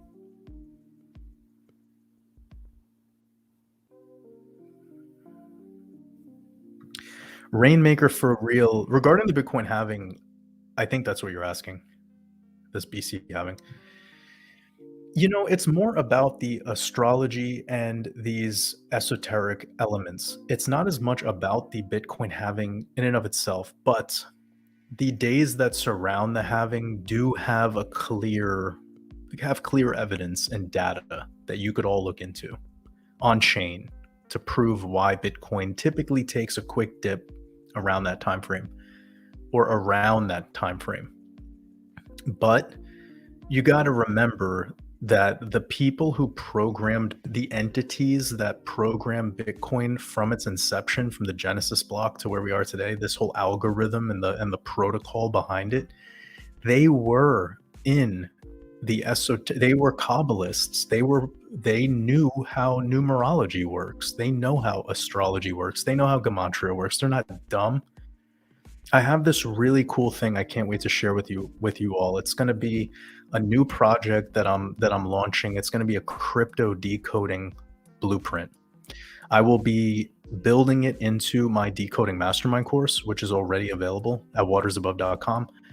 So if you're interested in this upcoming crypto mastermind course, by you having this, or sorry, crypto decoding blueprint, excuse me, by you being in the decoding mastermind, you're going to have this added to your course at a later date when it's ready. So if you just go over to watersabove.com and you go over here to Decoding Mastermind, you could click here and it will give you a drop-down menu overview right here.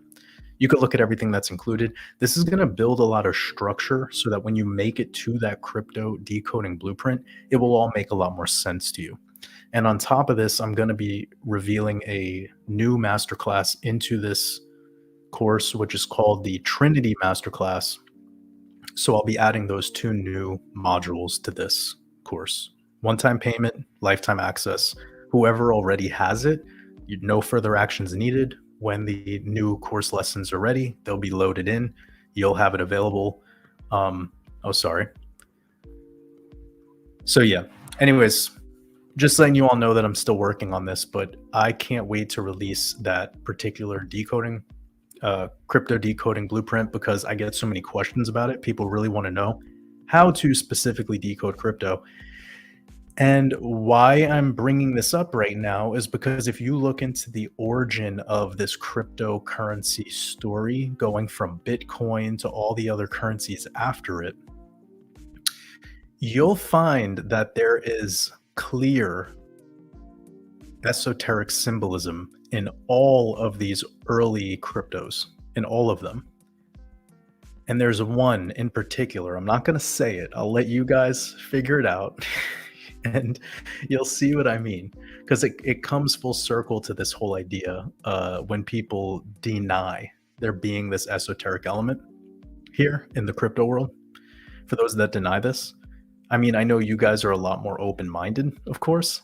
There's no need to convince. I have zero desire to convince anyone anyways. It's not my character. But it'll show you why during the halving, it's not as important the halving itself as much as what's going on with the astrology at that time. And it could very much be more important to look into sidereal instead of tropical. So I'll get a little bit into that as well during that crypto decoding blueprint. But yeah, Rainmaker, for real. Typically what's going on around a Bitcoin halving is we're sideways. We're sideways, choppy. We have some corrections. We have never seen like crashing during a halving, but we have seen in one iteration, it was the one back in 2016, it's about a 40% correction off of the local top at the time. What's also interesting about all of that is it's very much in alignment with what's going on in the current market, the current one that we're dealing with today, where Bitcoin topped out at around 73K, had a little bit of a pullback into 60. It's been holding structure since. And to be completely honest, it's looking very weak. And with this weekly close that we just had in the traditional markets and what we saw with JP Morgan and the rejection on gold after it hit 2,400 an ounce, it's pretty obvious to me that this week that we're about to enter, this upcoming trading week, which will finish off with the Bitcoin halving about, what would it be, next Saturday? Let me check in on this real quick.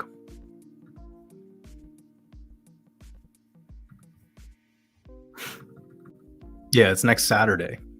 So literally the next live stream we have will be the Bitcoin halving. So, coincidence? But yeah, sorry, lost my train of thought. Yeah, essentially back in 2016, we saw a pretty deep correction after the halving. Um, it was probably like 30% from wherever we were on the day of the halving, but when you measured from the market, the microcycle top to that full correction, it was 40%. But what's fascinating about that is it was like a single day wick flash crash. It was a literal flash crash. Um, and it got bought right back up. And by the way, you guys know my use of the word crash. It's very specific. Like the market didn't crash that day. It was a flash correction. It was a liquidation ritual. It was to take your money. It was to wipe out all the leverage traders and to induce panic selling in retail. That would be something I would not be shocked by if we got during this month of April or sometime in May. Given the fact that we have the data of how a market behaves in the election years and also in the year of the dragon.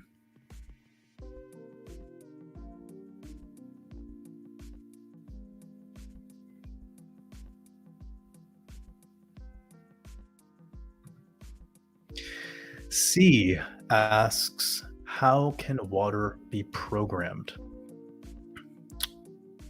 First of all, I appreciate your super chat, sending you lots of love. Hope you're having an amazing weekend so far.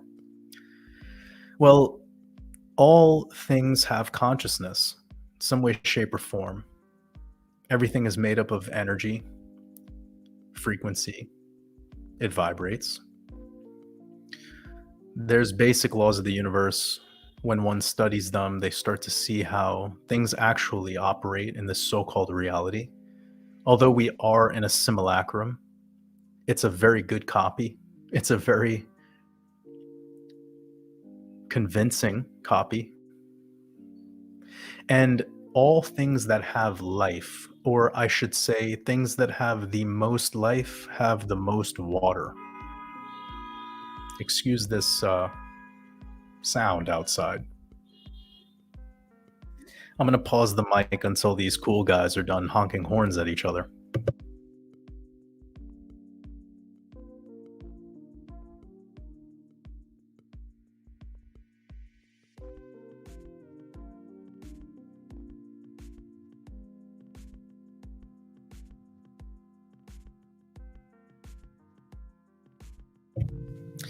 All right, now that that's over.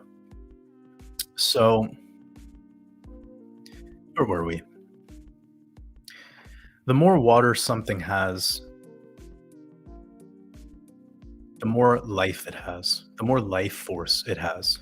So, water is just liquid crystals.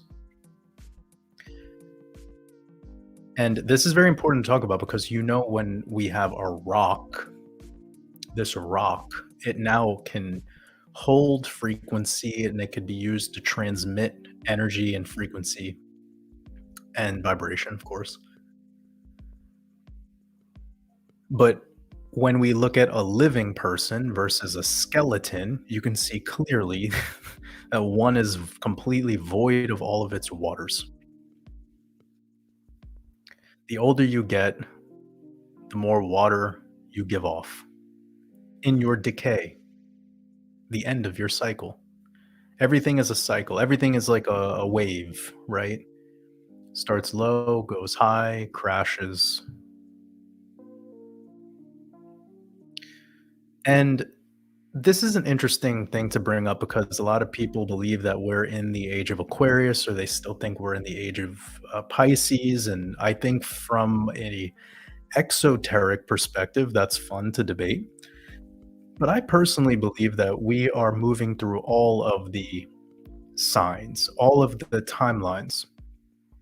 And then we have resets, and then we start the wheel all over again. And I know that's a little bit heady and requires a lot of explanation. I don't really want to go there right now, but I've thought a lot about the Piscean symbolism that we have in our realm and the importance of rivers in the most important cities around the world, the importance of water, the importance of it, of course, because in the narrative they say that we had ships and we would transport everything like that, but I don't believe that necessarily, because if you look at the buildings of antiquity and you look at the old world, it was way more grandiose and ornate and way more advanced than the architecture of today, right? When you look at a brick building, you and I can hold 5, 10, maybe 20 bricks in our arms.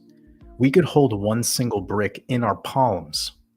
But when you look at the blocks that make up the pyramids in the Giza Plateau, it would take many, many, many, many men to push just one block.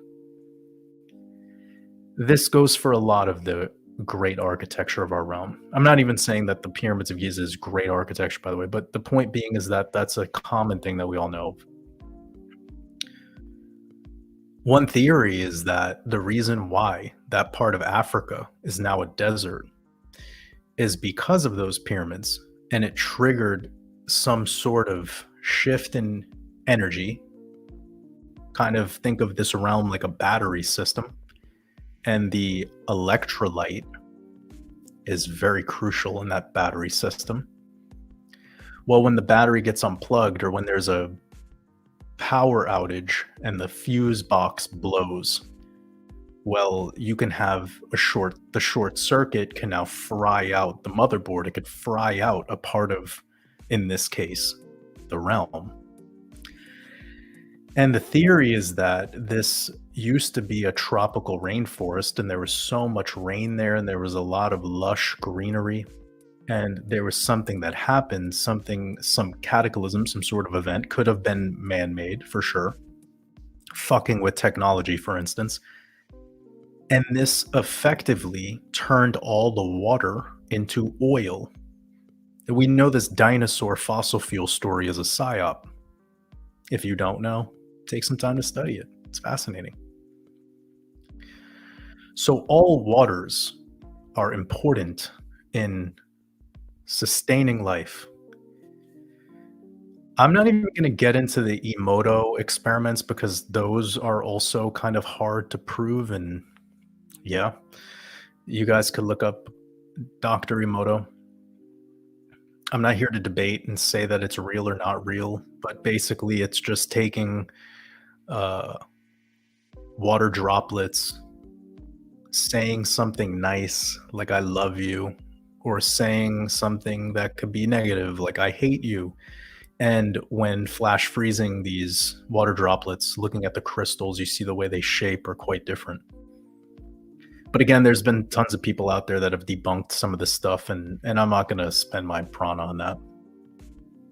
But I, for one, very much feel my truth is that water is programmable. And it's programmed by intent, just like all magic works. And with this intent, does it have love and honor and collaboration? Or does it have destruction, competition, and the desire to be above the other thing? So all waters are programmed, and this is why when you look into this black magic shit that they're doing in Hollywood and the elites and all the nefarious, crazy stuff that many of you have learned about, like blood ritual sacrifice, you'll know that the reason they're doing this stuff is because some fluids have more prana in them, such as blood. Now, this particular thing has different forms, right? There's the blood when you get a mosquito bite and you're scratching, your arm. There's the blood when you get a nosebleed. It's different. It's caused in a different way. It has different intent. It's different in the way it physiologically reacts in your body. There's the woman's menstrual cycle. That's a very different form of that. So the elite know this. I don't like to call them the elite. The apex predator, they know this. And this is where you get into the craziness of what like Marina Abramovich is doing with spirit cooking. But how can the water be programmed is no different than how could a piece of paper be programmed.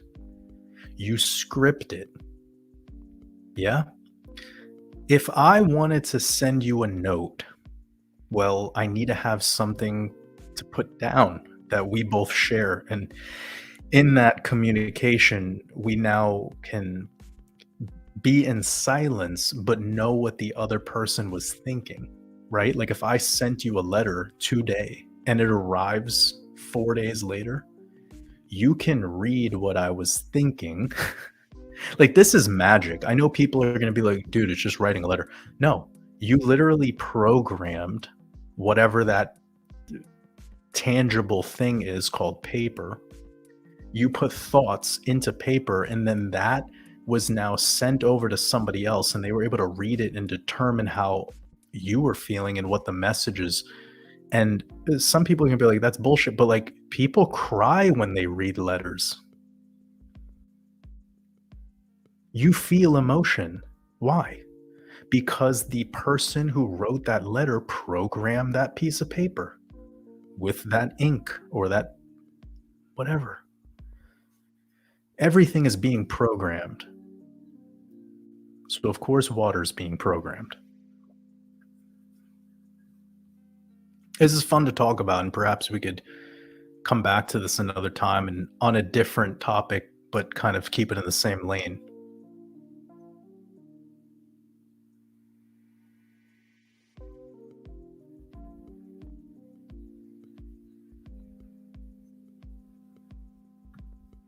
Ryan Douglas asks, "So when do you think we'll get the alt season?" I actually answered that before. So if you've been tuning in, Ryan, you heard the exact play-by-play.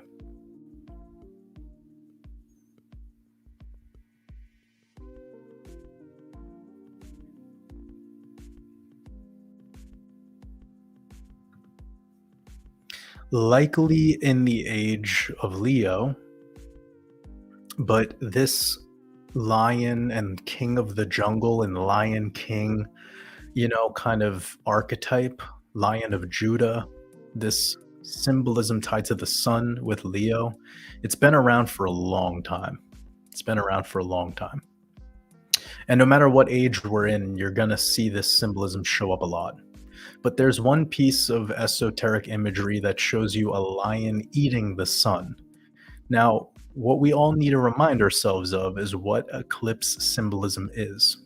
Eclipse symbolism is not the moon blocking the sun. There is no moon.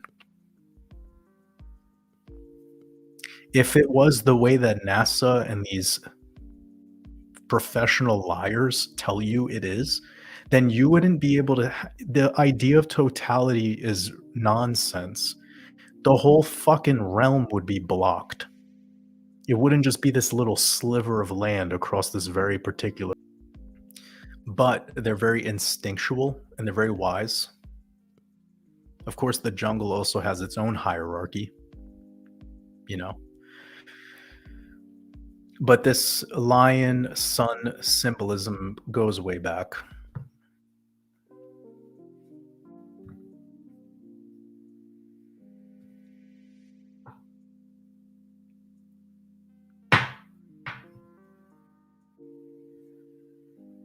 Oh yeah, and about the lion eating the sun, go look into that. That's really fascinating symbolism. That's about the eclipse. What the eclipse is the marriage ritual. So it is when the masculine and the feminine overlap, and this is sex. This creates. So when the sun and the moon fall into eclipse for each other, it forms a ring. This ring of fire, this ring of light, is getting married.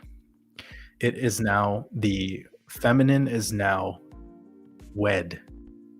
So in this process, sun eclipsing the moon, or when the moon and the sun fall into eclipse for each other, it forms a ring. They're now married. And now they can have child. So this is Saturn, the ringleader of the circus. Saturn's rings. Saturn has a ring. That is literally what Saturn is. Everything else that you're seeing, it's a hologram. So the esoteric side to this whole story is that it's the same process when a man and a female come together, make love, create a child, keep it moving.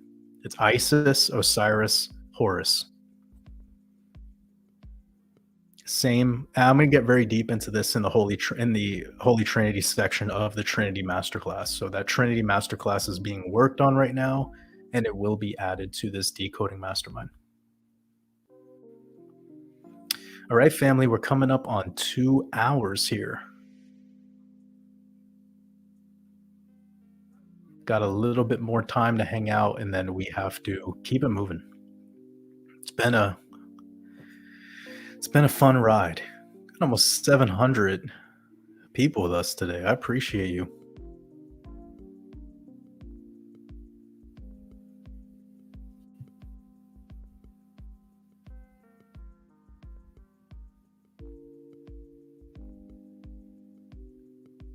Mary Clore, I appreciate you. I will have the new Red Pill podcast out tomorrow over at patreon.com/watersabove, and probably be out around this time tomorrow. I will be going over the traditional markets this time. I've taken a little bit of time away from that on purpose because I wanted to see how everything would play out in mid to late March, moving into early April. And I know a lot of you remember this, but damn, how long ago did I say that it is likely to see the market initially top out in late March into early April? And almost every high daily close that we had so far was in late March. Absolutely wild to see how that data was shared quite a while ago, and a pattern that I found using Chinese zodiac and this cyclical kind of month to month play by play that we saw in the traditional markets. So it's really interesting because if there was no Bitcoin ETF approval thing going on in that time frame, I don't think we would have seen it go this way for Bitcoin, but it's actually quite funny to realize that we're no different than where we were at the same phase of the last crypto market cycle.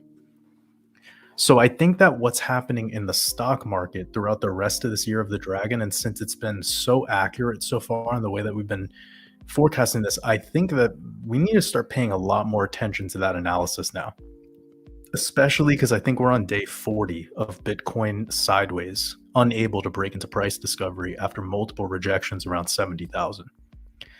We all saw what happened yesterday. If you tuned into the markets, that was by no means a crash, but it was definitely a sign of weakness. And there's more weakness to come, most likely this next week. And then we have an FOMC meeting on May 1st, the start of the month after the monthly close. Interesting times. And we're not through the full moon of this month yet. So typically plus or minus 5 days around a full moon is where our microcycle bottoms are. And we're already dipping. A lot of altcoins have already pulled back about 40% from their local tops. So we're in buy the dip territory. We're very much in opportunity phase. I'm going to be covering that in depth in this upcoming Red Pill podcast tomorrow. So I need to talk about the traditional markets, year of the dragon analysis. I'll also be going over gold and silver, talking a little bit about precious metals. We hit my target of 2,400. It's a target that I shared a year ago, actually. So it's cool to watch that all unfold, especially since I rarely talk about gold. And the last time that I spoke about gold in a Red Pill podcast, it came down to my exact target that I had, which is really fascinating because I don't do TA on precious metals ever. Like I rarely do, but I decided to put it on a podcast because of a pattern that I was seeing. And it was just great to watch that all go down, to get some entries in gold. I think I put about 10% of my overall portfolio in gold right at that time frame, which was 1850 an ounce. It was about, I believe it was even under 1,850. So it's incredible entry that we got. Hit the $2,400 target in just under 7 months. So really quick, 20% move for gold is pretty wild timing. And then there's still so much more upside. But this rejection that we got on gold, the way that it interacted with that 2,400 level and the timing of it all is a sign of weakness for the overall markets. So I'll be covering all that tomorrow along with Bitcoin, Ethereum, XRP, as usual. And then talking about the likely downside levels to expect throughout the month, and 4 to 5 different altcoins as well. Grapes, no, this is not my music that's playing in the background, but I'm glad that you're enjoying it.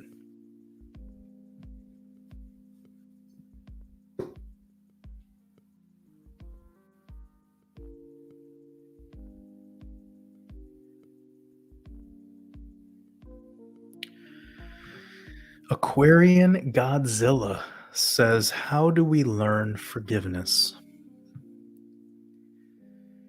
Think of the thing that's the hardest for you to forgive and work on that. And take some time to check in with yourself on why you've been unable to have forgiveness for that thing. Because whatever it is, it's your master.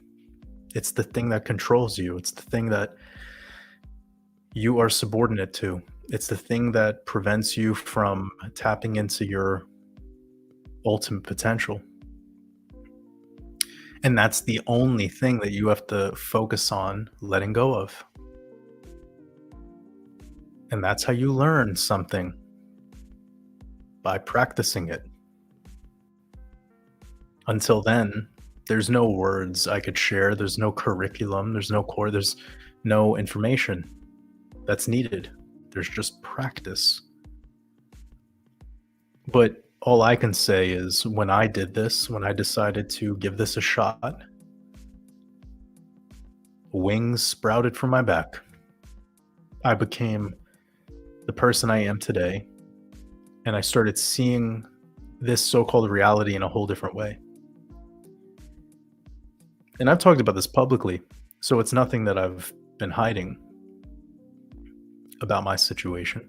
I don't have the time to get into that now because it's the 2-hour mark here, but all I can say is that that would be the first thing that I would practice, is identify the thing that's the hardest for you to forgive and start working on that. It's really all you got to do. And it is that simple. I know people are going to say, "Oh, you make it sound so easy." Well, it is easy. You want to know why? Because it's in the past. So what the hell is the point of holding on to it? When you're done eating food throughout the week and cleaning up the little pieces of paper and stuff that's all over your house, and then you load up that trash bag and you're ready to bring it outside onto the curb to be picked up by somebody else to be thrown away, are you not just letting go of all the stuff that you consumed, all the stuff that you had an experience, that you shared time with, that you were a part of throughout that whole week? You're now just disposing it. You have no emotional connection to it. There's nothing you could do about it, too. It's come and gone.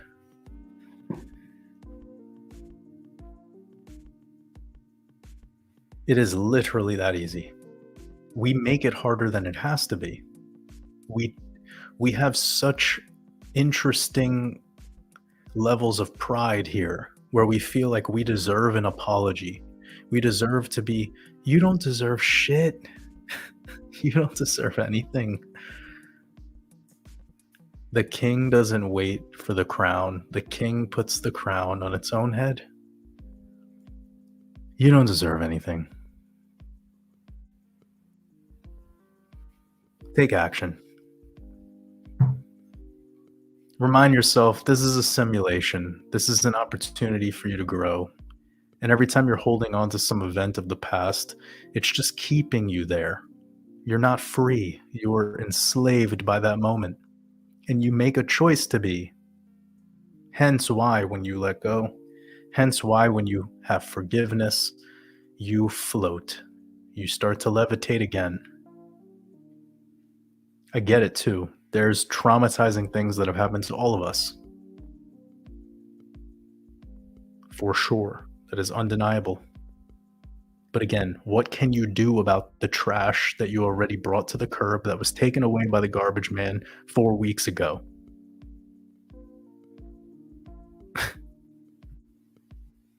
It's time to take out the fucking trash.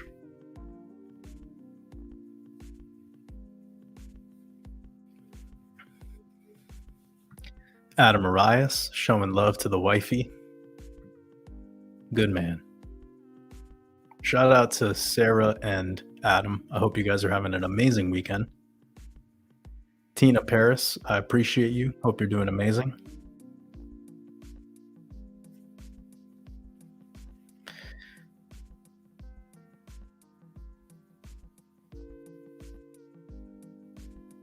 Hail Metallica. I just got the super chat. I appreciate your support.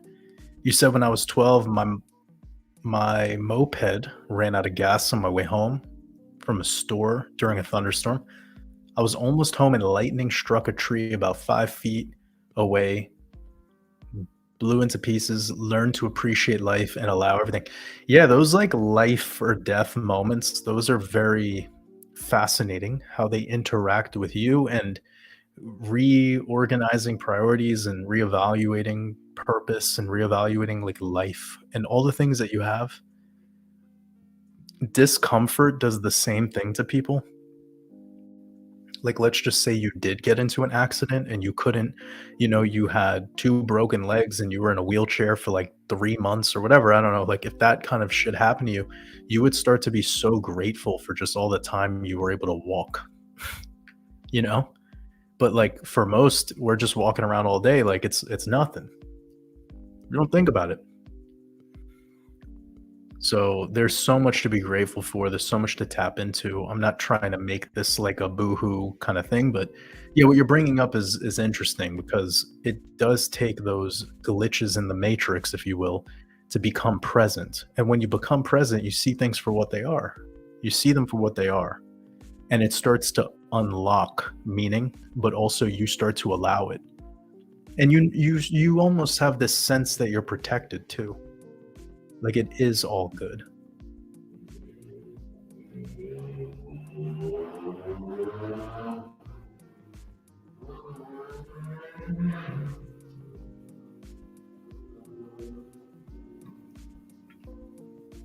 DJ Tom T, I will actually be covering Flair tomorrow in the Red Pill podcast. Thank you for reminding me.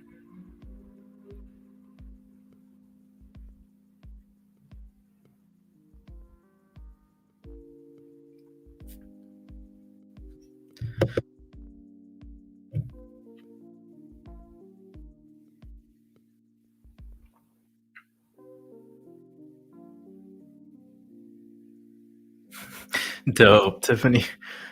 That'll be amazing if you watch The Godfather with your son. That's awesome.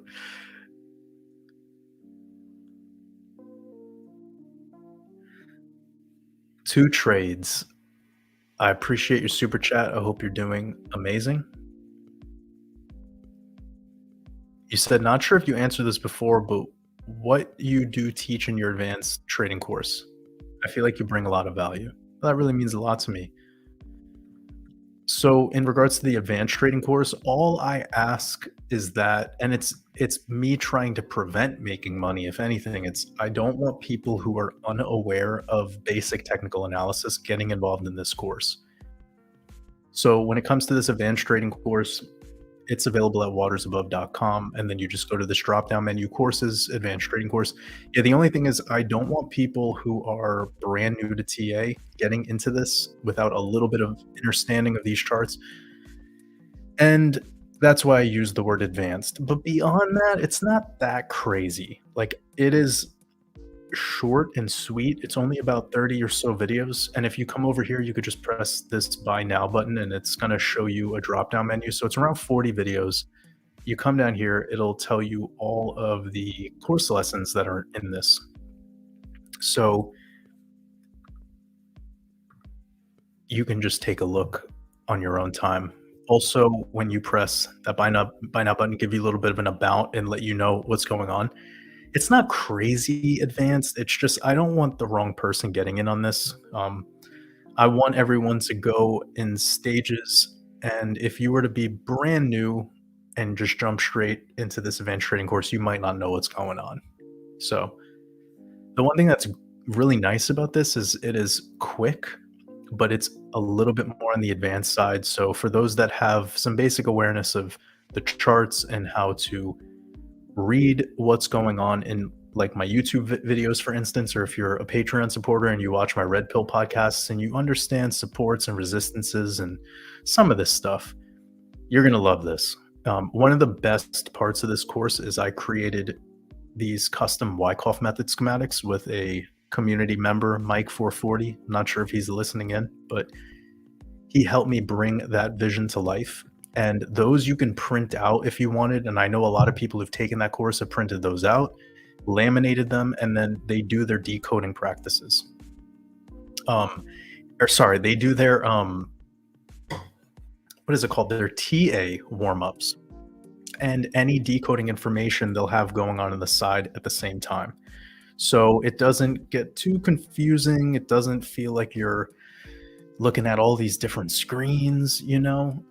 So I've had some people show me that, and it's really cool having a trading journal and then having these laminated in like a binder, these Wyckoff schematics. So that way you could look at some of these smaller time frames and you can determine where you're likely to be.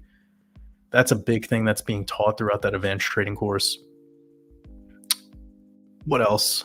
Yeah, that's pretty much it. There's a lot of more advanced stuff with more custom time frames and utilizing some of the moving averages and some of the indicators that I like to use specifically for trading. I also get a lot into trading philosophy and like how to stay profitable, because that's probably the most important part. I appreciate your super chat. I hope that answered your question. Let me see. Yosteen, you said, "Hey Jordan, how do you do your coconut water? Concentrated coconut water or thinned out with distilled water?" Usually just whatever high quality unheat pasteurized coconut water that I can get. So if it looks pink, that's what you want. Or if you can get the real coconut, that'd be amazing. But I know that's not the most cost effective for everyone. A lot of the time, they're not easy either to buy in bulk, these coconuts. Also, some people don't want to deal with like having a machete and cracking them open. Not everyone lives in Thailand, of course, where you can just like walk around and quickly grab a coconut to drink. So yeah, like if you're in the States, I'm not sure where you are, but there's this one company, Harmless Harvest. They're pretty good. Another company that's decent is the I think it's like the 360 brand by Whole Foods. And then if you're overseas, if you're living in Europe or wherever, look for just any not heat pasteurized coconut water, and the liquid will look pink. And I am aware that real coconut water is not pink. I get that. It's just when it oxidizes, it will turn pink. And that's showing you that yes, it's bottled, but it is not heat pasteurized. So it'll have a little bit more life force to it. And what's really nice is the taste. It tastes so much better than this heat pasteurized shit that's sitting around in cardboard containers for months. That stuff's gross. It tastes papery and awful, and it's lifeless. Obviously, it's always best to get the real coconut.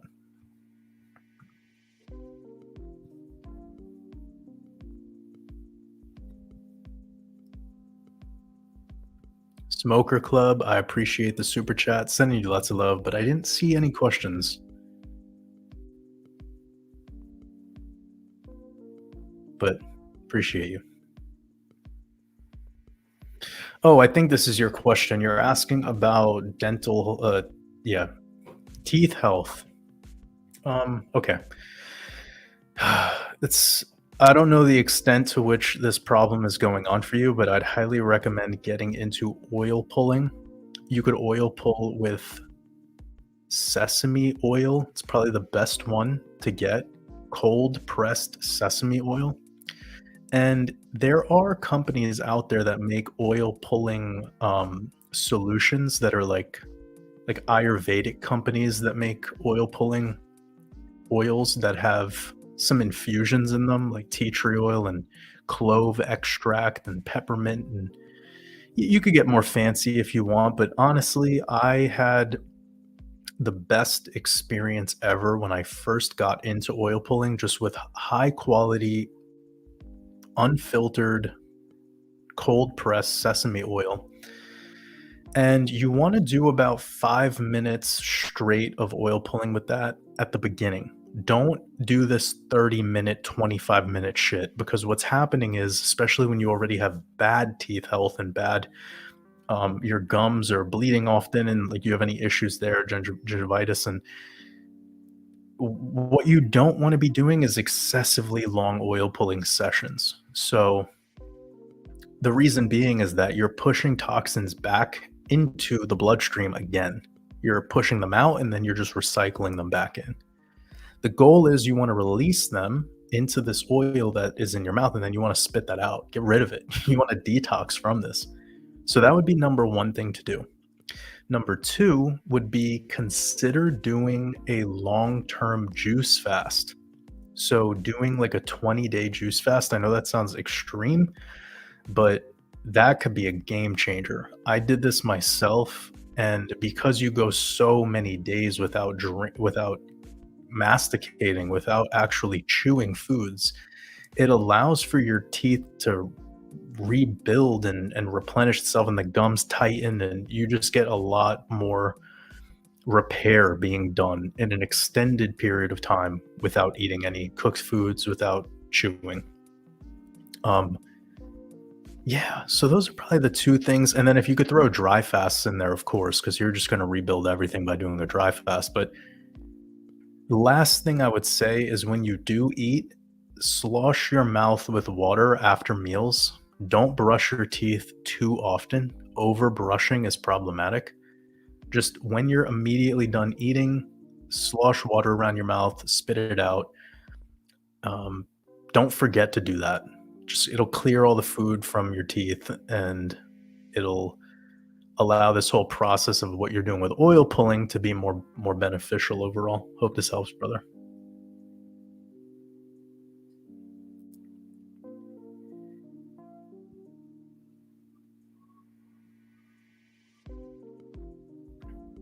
Drez,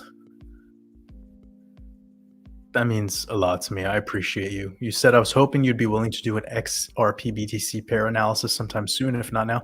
I can't do that on these live streams. I'm not, I've been very, very open about not doing TA coin requests or, like live decodes on this sort of thing because I want to make these live streams about other things that I don't do in my YouTube videos. So, what about this?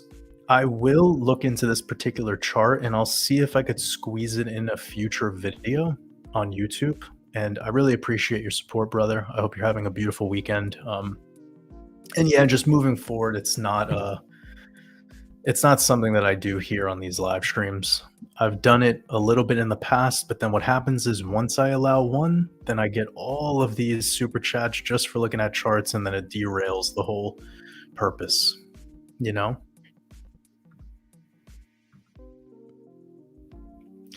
The Bearable Bull showed up today in the live stream. I hope you're doing well, brother. I believe I got some statement about you earlier. I don't know. I've been talking now for 2 hours. But anyways, all in all, I appreciate you hosting me on your channel several times to have me spit my flames, and I've only felt the brotherly love. And I hope you had a good time in Australia. That sounds fun.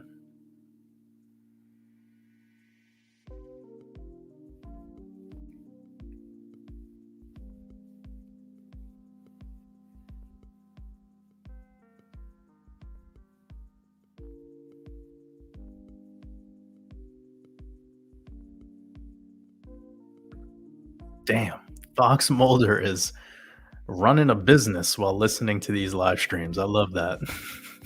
That's beautiful.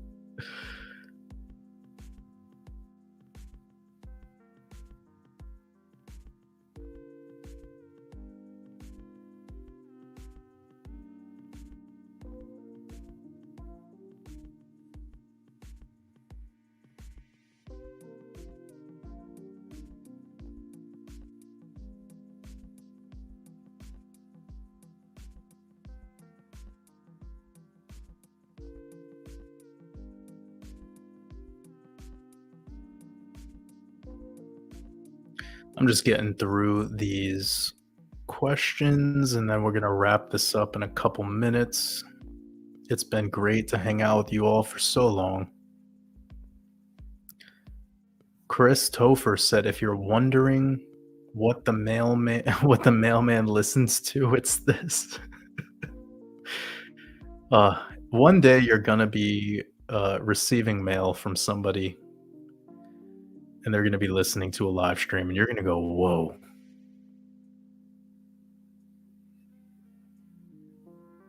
Small world.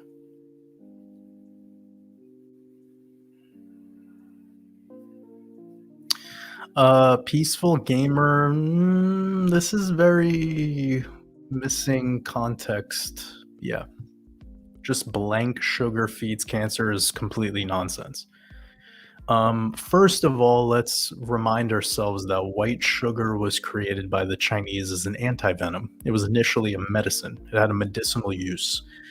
Later, it started being added to products with white flour that were not fermented, that were also just quickly uh, fast yeasted with commercial yeast. And yeah, it just became a bunch of dog shit pastries. And then there's now this demonization of sugar with very little background.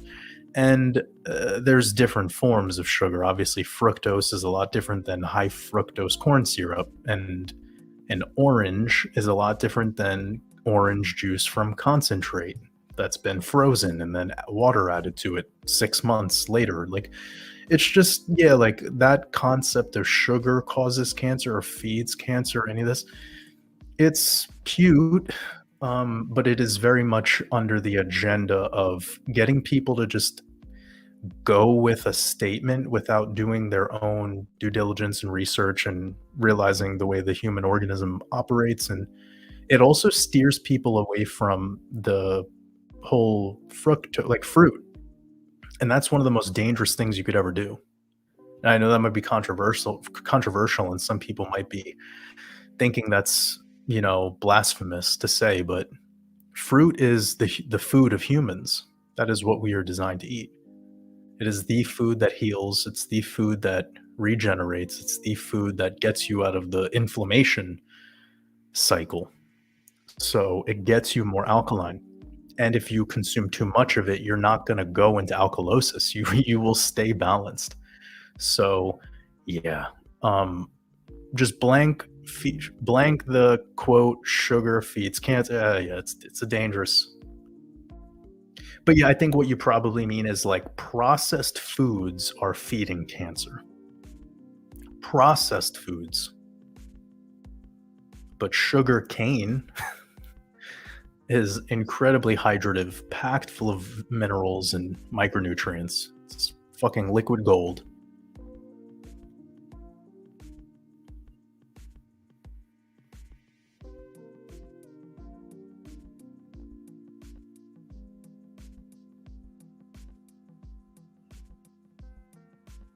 I believe I answered Smoker Club's super chat a while back. 2 trades. It's all love. I appreciate you.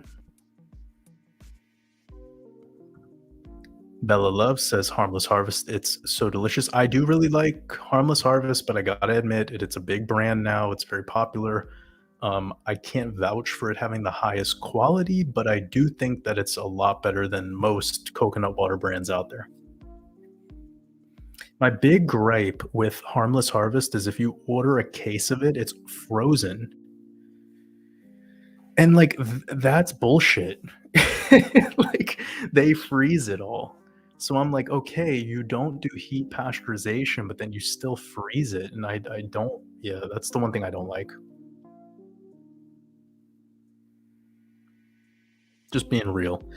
And by the way, if I had to pick between a bottle of water, no fruit, coconut water that was from the generic brands, and then Harmless Harvest, I would take Harmless Harvest every time over pure water, over not having fruit and also having some other alternative coconut water. So I'm not anti Harmless Harvest. I like it. It's fine, but nothing beats a real coconut. It's not possible for most people. Chris McCarty says, "Just wanted to say thank you for your dedication to the human race." Chris, it's all love. I'm just doing what I'm here to do, serving my purpose. I'm having a good time too. And I want to thank you for being a part of this. Appreciate you.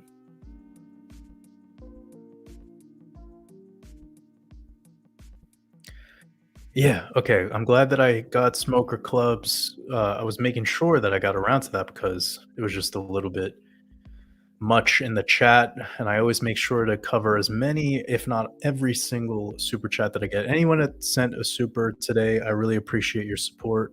Grateful for you. It's all love.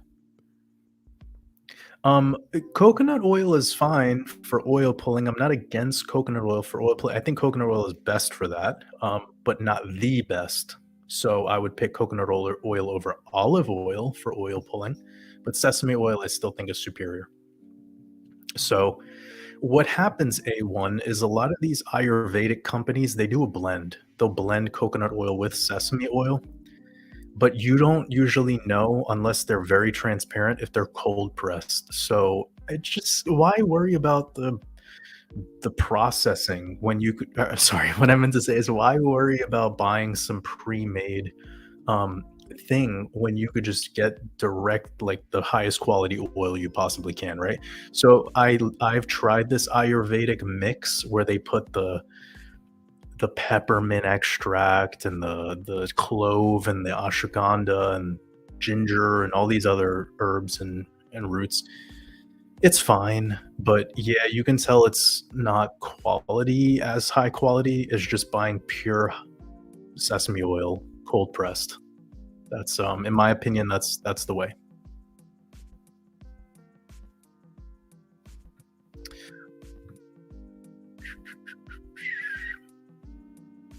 Yeah. Peaceful gamer, I assumed we were on the same page. So it's all love. One with nature asks, "What's your favorite fruit?" I gotta admit, it was black grapes, and it may still be, but, like, I love cherries. I feel like I could eat a whole meal of cherries once a day, and I'd be fine. I just there's so many good fruit. Mangoes are dope. Watermelon, fucking love watermelon. But if I had to pick only one, I would probably go watermelon. If I had to pick only one. Grapes, I don't know if I could do that. I've had my moments where I've done grapes for months straight, not just grapes, but like that being my main fruit. Um, and I've had times where like in season champagne mangoes, and I would just do those for weeks on end. Those are the ones where the skin is so thin that you could just eat it like an apple. Those are amazing. By the way, for those people that like mango, eat the skin. Don't throw the skin away. Just clean it. Clean, but the skin is the way to go. Go. Okay, I have to wrap up this live stream. Goku said, "Mango over watermelon." Said, "I know Goku, but have you ever done a mango fast?"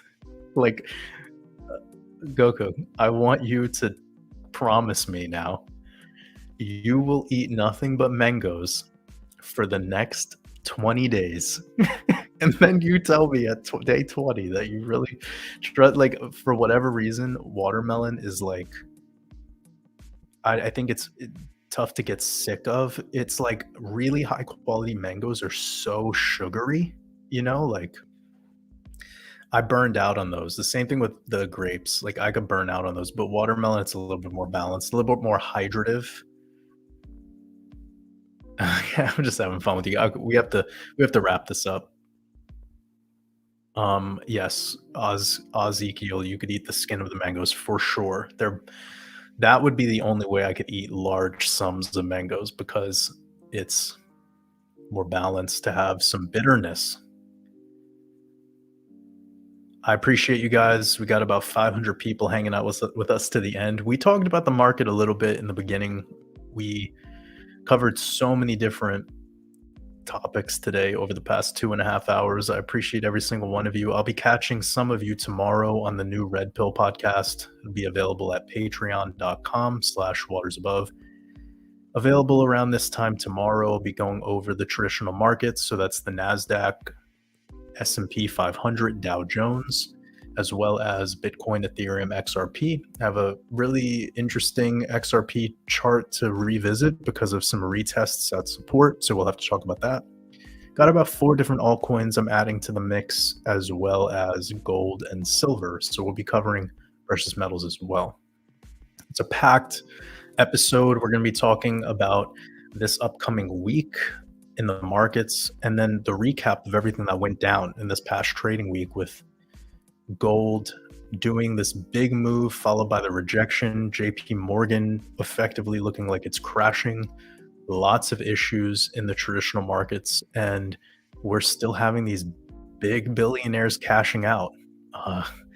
We've been talking about this now all February, all March, and now it's seemingly showing itself in these charts, even with what Fed Powell discussed in the last FOMC. So no matter how these narratives are given to us, this market is running on a code. It's very cyclical. We've been prepared for this time frame for a while now. It's one of the most important time frames for this market. And we could very well be getting one of the best buying opportunities throughout the remainder of the year coming very, very soon. And we're watching it unfold. So it's going to be great to be ahead of that, be aware, have an investment thesis planned out so that we could take action. So I appreciate every single one of you. Hope you're all having a beautiful rest of your weekend. I'll be catching some of you tomorrow on the Red Pill. And for the rest of you, wishing you all a beautiful rest of your Saturn day. Much love.